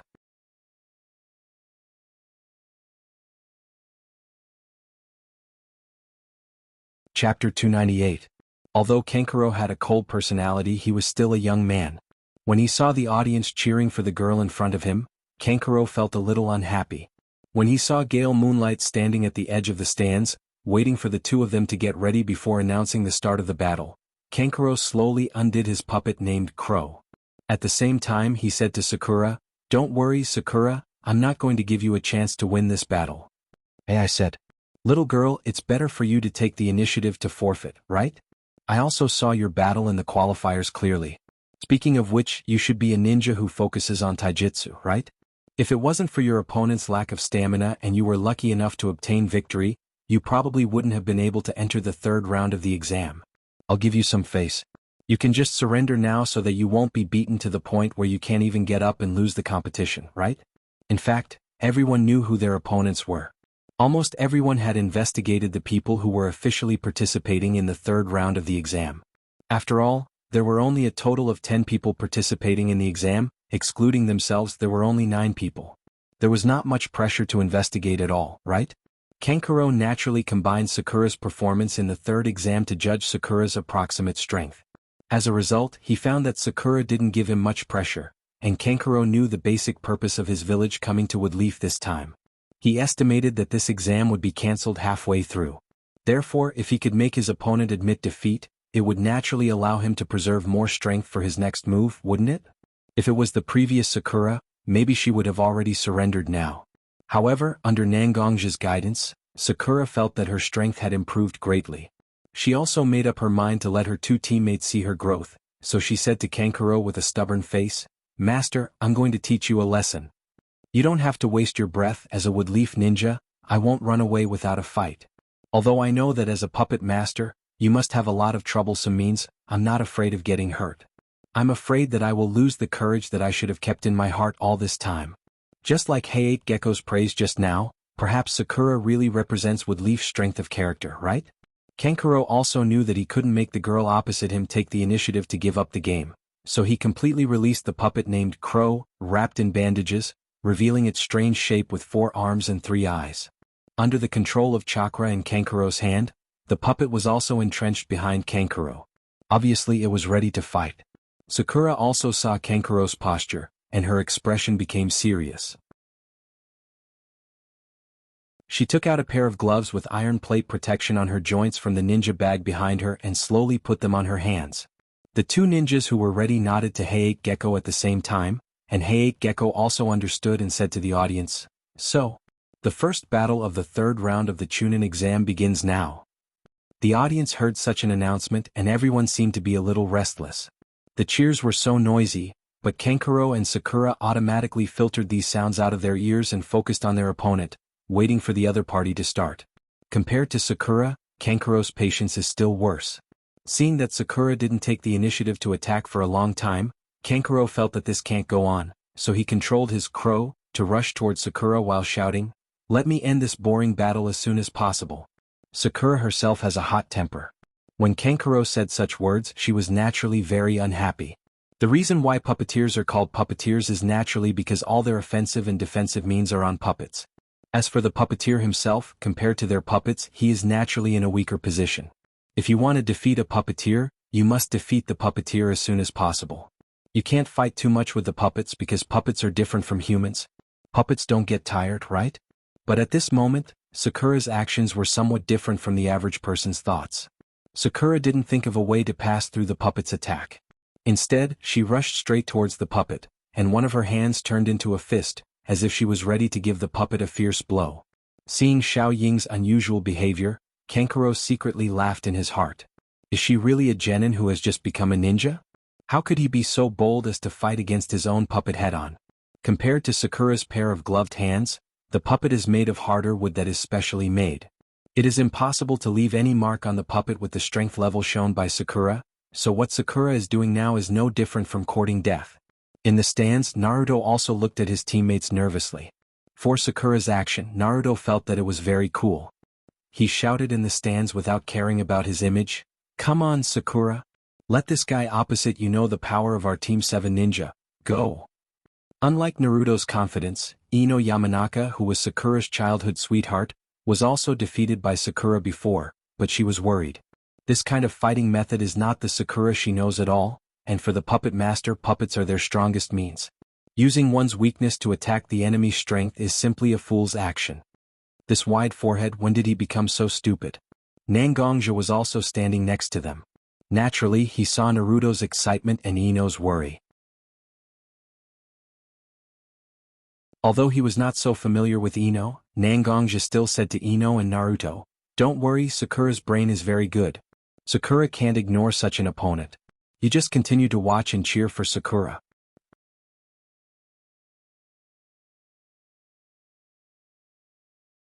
Chapter 299.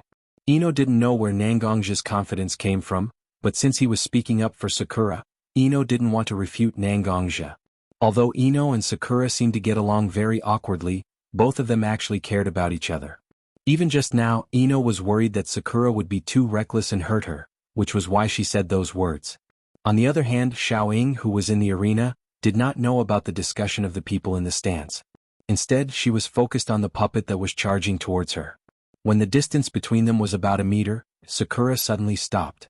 Under Kankuro's control, 4 sharp blades popped out from the 4 arms of the crow, and it pounced towards Sakura with bared fangs and brandished claws. The crow itself wasn't very beautiful, and it even had a very sinister feeling. If an ordinary girl saw such a strange thing pouncing towards her, she would be scared to death. However, Sakura didn't seem to be affected at all. She only looked coldly at the trajectory of the crow pouncing towards her. Her originally clenched fist loosened in front of her and she looked extremely relaxed.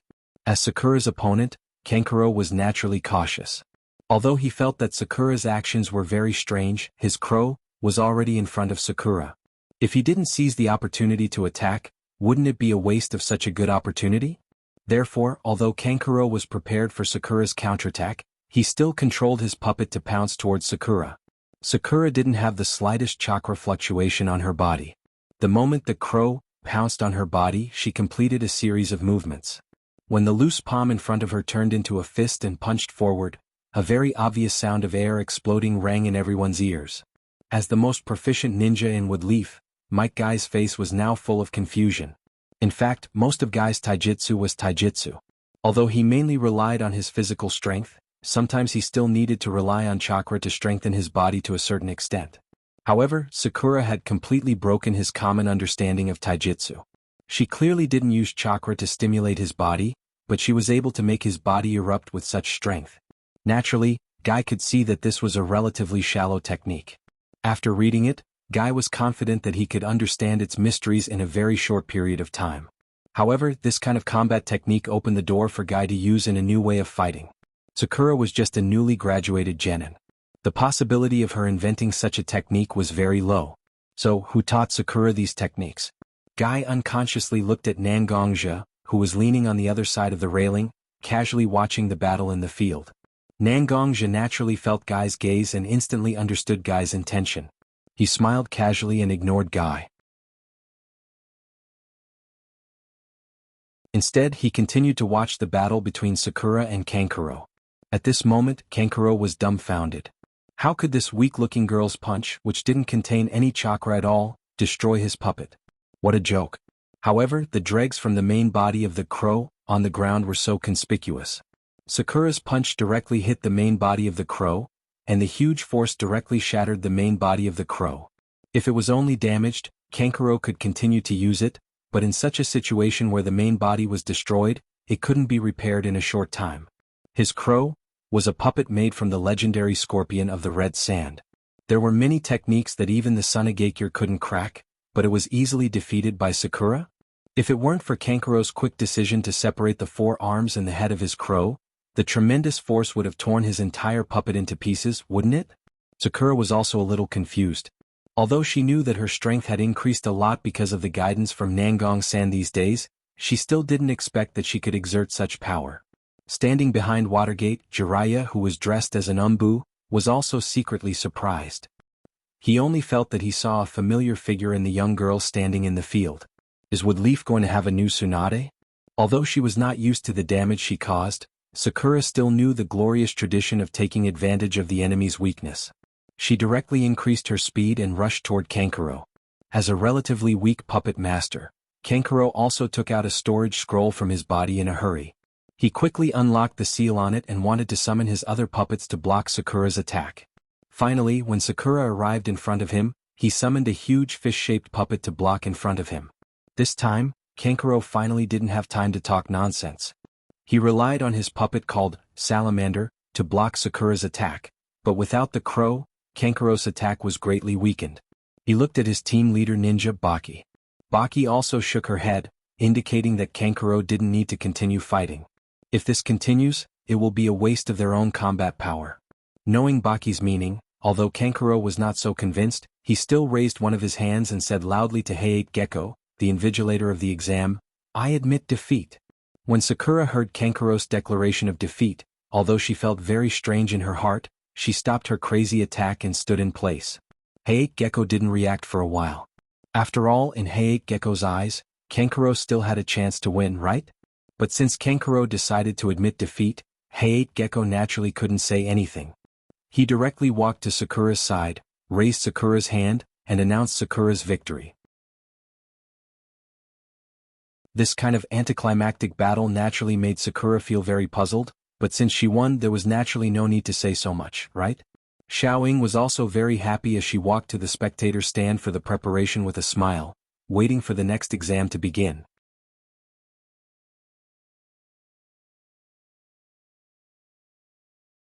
Chapter 300. At the beginning of the third Chunin exam, no one was optimistic about Sakura, who looked weak. After all, the strength of Sunagakure's three-man team was obvious to all. Kankuro, who was good at puppetry, Tamari, who was good at wind-release ninjutsu, and Gaara, who controlled sand and seemed to be very bloodthirsty and violent. These three people had more combat experience than most of the ninjas who participated in the Chunin exam. Compared with Sakura, who just graduated from the Ninja Academy this year, who was stronger? Everyone had their own considerations. When Sakura suddenly burst out with such amazing power and directly blew up Kankuro's puppet, everyone's eyes were stunned. But no one thought that Sakura was already a sure win because puppeteers were not only good at controlling puppets to attack in close range, but also a variety of hidden weapons and poisons. However, Kankuro didn't use the puppeteer's real attack method. Instead, he seemed to surrender immediately after his puppet was damaged. Everyone could feel the thick aura of conspiracy in this battle that started strong but ended weak.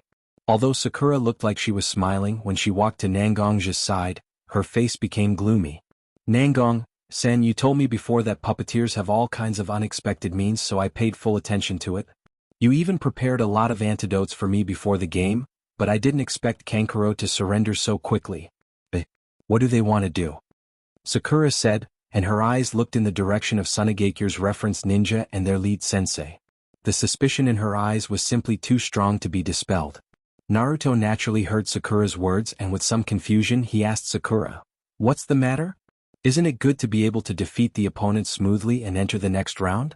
When Nangongja heard Naruto's words, he didn't have any psychological pressure and said to Sakura, "Sakura, you don't have to care so much. You don't have to worry so much about these dirty things between adults. No matter what the consequences are, there are naturally some adults who don't mind watching the fun. Since we've won, let's just be happy." When Sakura heard Nangongja's words, although she was still very confused, she wasn't so serious. Yes, Woodleaf has Hokage, Umbu, and many Jonin-level ninjas. She was just a little ninja who was still working hard to become a Chunin.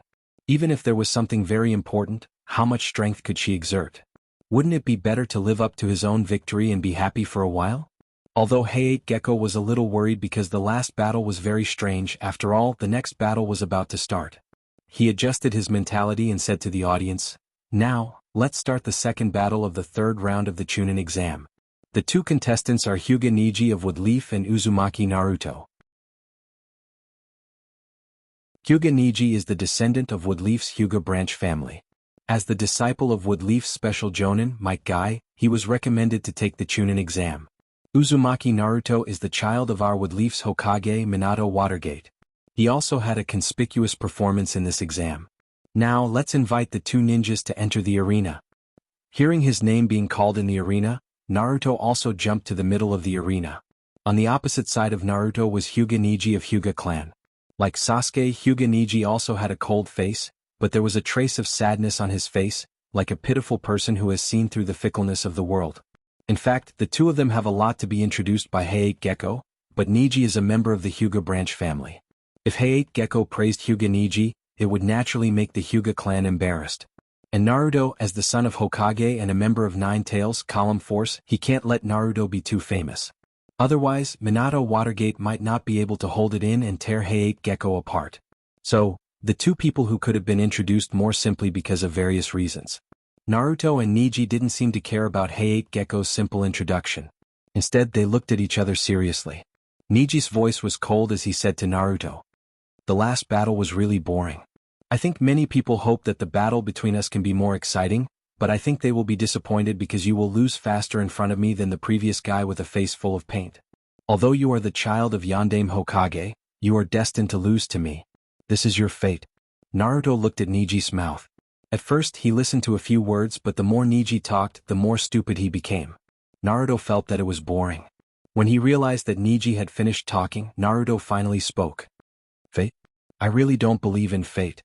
I don't want to talk to you about people conquering the heavens because I don't think you will listen to me even if I talk to you for a long time. So, I just want to beat you up and make you apologize to Hinata." In the third exam qualifier, Niji fought against Hyuga Hinata, who came from the main family and had a good relationship with Naruto. However, this Hyuga guy with cataracts almost injured Hinata both internally and externally. Even after so long, Hinata still came here to watch the game with bandages all over her body. When Naruto saw the originally delicate Hinata's sickly face, he had a lot of anger in his heart towards this guy named Niji. Since there's anger, it's better to vent it out, right? When he heard Hinata's name, Niji's eyes also fluctuated. Niji didn't have no feelings for his cousin, but at that time he was hot-blooded and hurt her. He felt a little guilty. When Naruto said it now, that guilt quietly turned into anger towards Naruto, making Niji want to beat Naruto to the point that he can't take care of himself. Both of them were angry and naturally they were on the verge of exploding. Before Hayate Gecko announced the official start of the exam, the two had already begun to observe each other's movements, ready to attack at any time.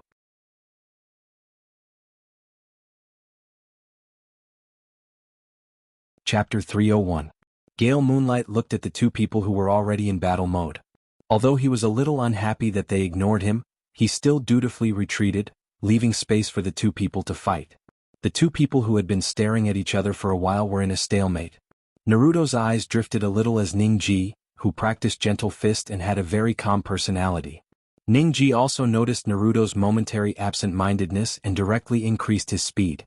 The Byakugan also opened instantly and rushed towards Naruto. Naruto naturally also noticed Ning-ji's attack. Combined with the fact that Gentle Fist could seal the acupoints on the body, Naruto decided to temporarily defend and fight. He also directly used his best skill, Shadow Clone Technique. He split into 6 shadows and rushed towards Ning-ji from different directions. Each of them attacked different parts of Ning-ji's body, hoping to delay Ning-ji's attack. Ning-ji looked at Naruto's shadow clones and found that his Byakugan couldn't determine which one was Naruto's shadow clones and which one was the real body. However, Ning-ji didn't panic. Instead, he stood in place and assumed a posture as if he was waiting for Naruto to attack. Gentle Fist was different from Steel Fist.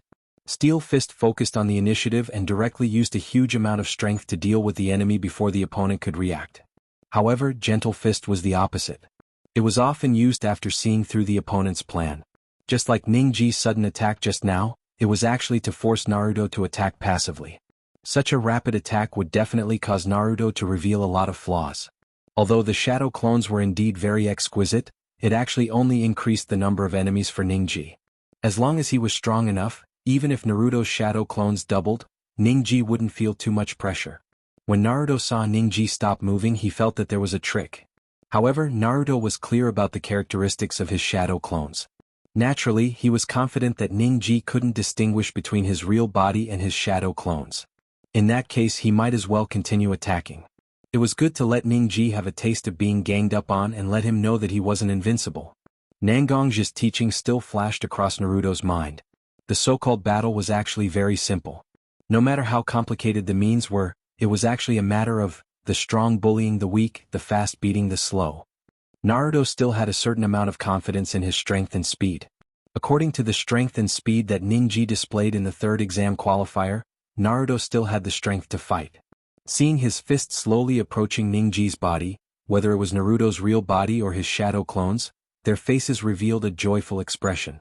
However, Ning-ji didn't have a worried expression.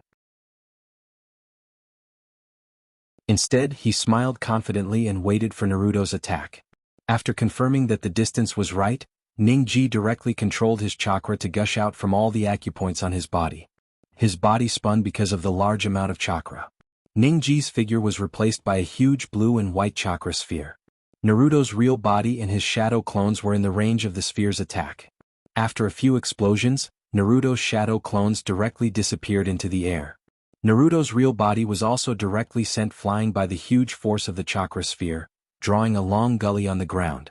The head of the Hyuga family, Hyuga Hayashi, who was evaluating Ning-ji's performance from time to time and teaching his little daughter Hanabi, also widened his eyes when he saw Ning-ji's move.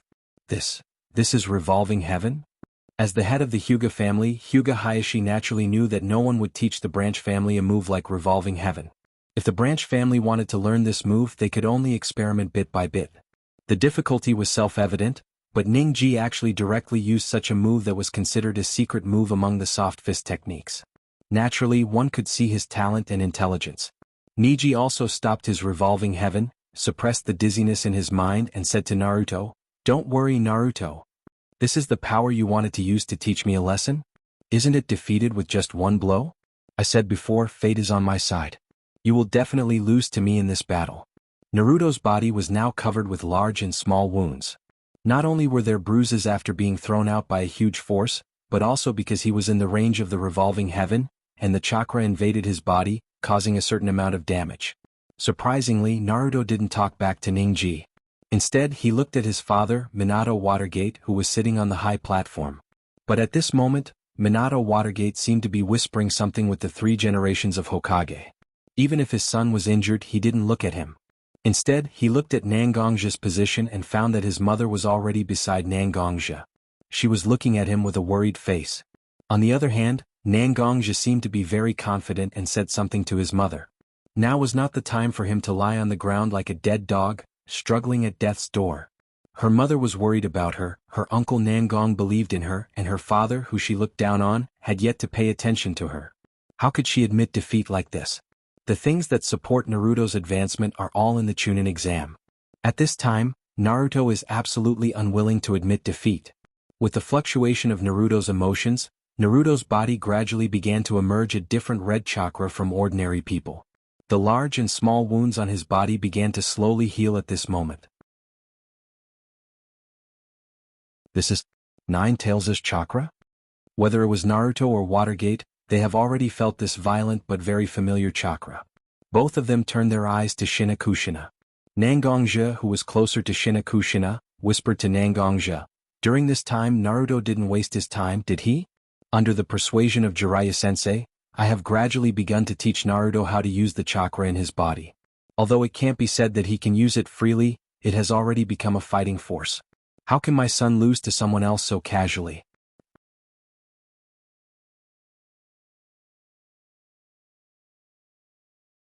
Chapter 302. When Naruto began to release the Nine Tails chakra in his body, his temperament quietly changed. The original gentle temperament was replaced by a violent aura at this moment.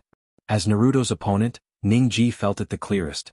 It was as if the Naruto in front of him had changed into a different person in an instant. In the vision of Ningji's Byakugan, a blood-red chakra suddenly appeared in the originally black and white world. This chakra wrapped around Naruto's body. The jumping chakra seemed to faintly outline the face of a fox. "You. What kind of monster are you?" Ningji muttered to himself, but even such a soft voice was heard by Naruto. With a sarcastic smile on his face, Naruto said to Ningji, "Monster? Can you only call me a monster for something you don't understand? You keep talking about fate, but have you ever speculated about my strength? You're just an ignorant person who looks at the sky from the bottom of a well, but you lie to yourself that you can see everything clearly? How can a half-grown child like you see through reality and hypocrisy?" When Naruto said this, he activated the chakra in his body. In an instant, his speed soared to an unprecedented height. Even Ningji's Byakugan could only vaguely see the afterimage of Naruto's body in the air when he moved. In the blink of an eye, Naruto had already reached Niji's side and punched him directly in the face. Niji flew out with a bang. He struggled to prop himself up. His face was a little red and swollen from Naruto's punch just now. There was even a trace of blood at the corner of his mouth.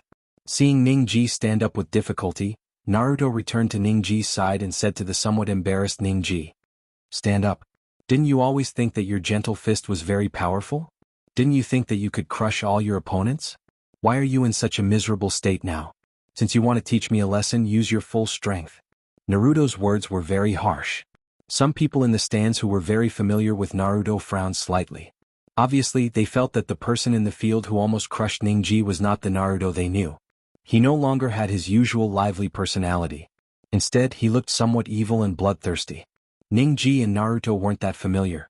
Regarding Naruto's current performance, Ningji was very angry in his heart. Stood up and made a gesture towards Naruto. Chakra surged all over his body. "That's more like it's." Seeing Niji's expression, Naruto seemed to find it very interesting and commented on Niji's actions. "Trigrams. 64 palms." An inexplicable aura locked onto Naruto.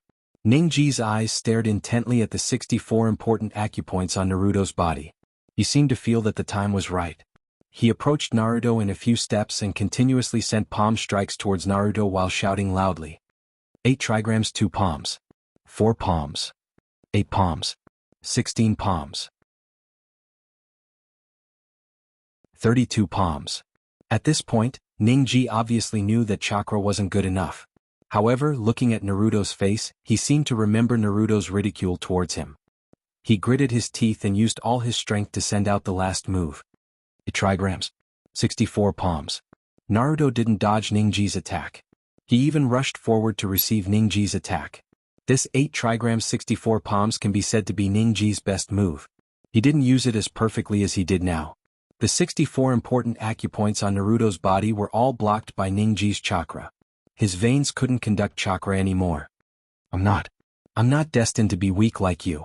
I practice hard every day. My gentle fist is the best among the younger generation of the Hyuga clan. Even many of my uncles aren't as proficient as me. How can a spoiled son of the Hokage be my opponent? Ningji looked down on Naruto very much in his heart. After all, his father and Naruto's father were very different. Naruto's father was the Hokage of Woodleaf Village that everyone looked up to. Almost every ninja in Woodleaf Village relied on Watergate to live. As a child of Watergate, Naruto's life must be very good. But what about himself? When he was young, in order to protect the Hyuga clan's head, his father had to sacrifice his life as a scapegoat. Since childhood, everyone looked at him with either disgust or pity. Ningji's pride didn't allow anyone to belittle him. Therefore, Ningji cultivated diligently. Every day, Ningji would train until his body could no longer move before stopping. And Naruto? Every day he was addicted to cheap pranks, and after becoming a ninja he was in the limelight. In Ningji's view, it was because Naruto had a good father that he could be so unscrupulous. And it was precisely because he trained so hard that although he suppressed Naruto a little at the beginning of the battle, Naruto broke out with this strange chakra and even surpassed him. Ningji was very unconvinced. Looking at Naruto, who was now unable to move, Ningji didn't know why he had a successful revenge in his heart. Even if there were so many people taking care of him, in the end, wouldn't Naruto be trampled under his feet? But Ningji's excitement didn't last long, because Naruto's originally stiff body broke out with an even more powerful chakra at this moment. The chakra filled Naruto's body, and the acupoints that were originally sealed by Ningji's chakra were instantly opened under the impact of this powerful chakra. Because of the eruption just now, Ningji's body had become weak and powerless. Now that he saw Naruto was about to break free from his shackles, his eyes widened and he didn't want to believe it. Is that it? Naruto stared at Ningji with a little disappointment on his face and said to Ningji, "Is this the power you are proud of? Is this the reason why you think you are superior to others?" No. Again. One. Strike. You're tuning in to the Han Lee's Wuxia Adventures YouTube channel. We're so grateful for your support, and don't forget to subscribe to join us on this incredible journey through captivating stories. Your generosity through donations truly makes a world of difference, as it's the primary source of revenue that allows me to expand and enhance this channel for you. Thank you from the bottom of my heart for being a part of this adventure.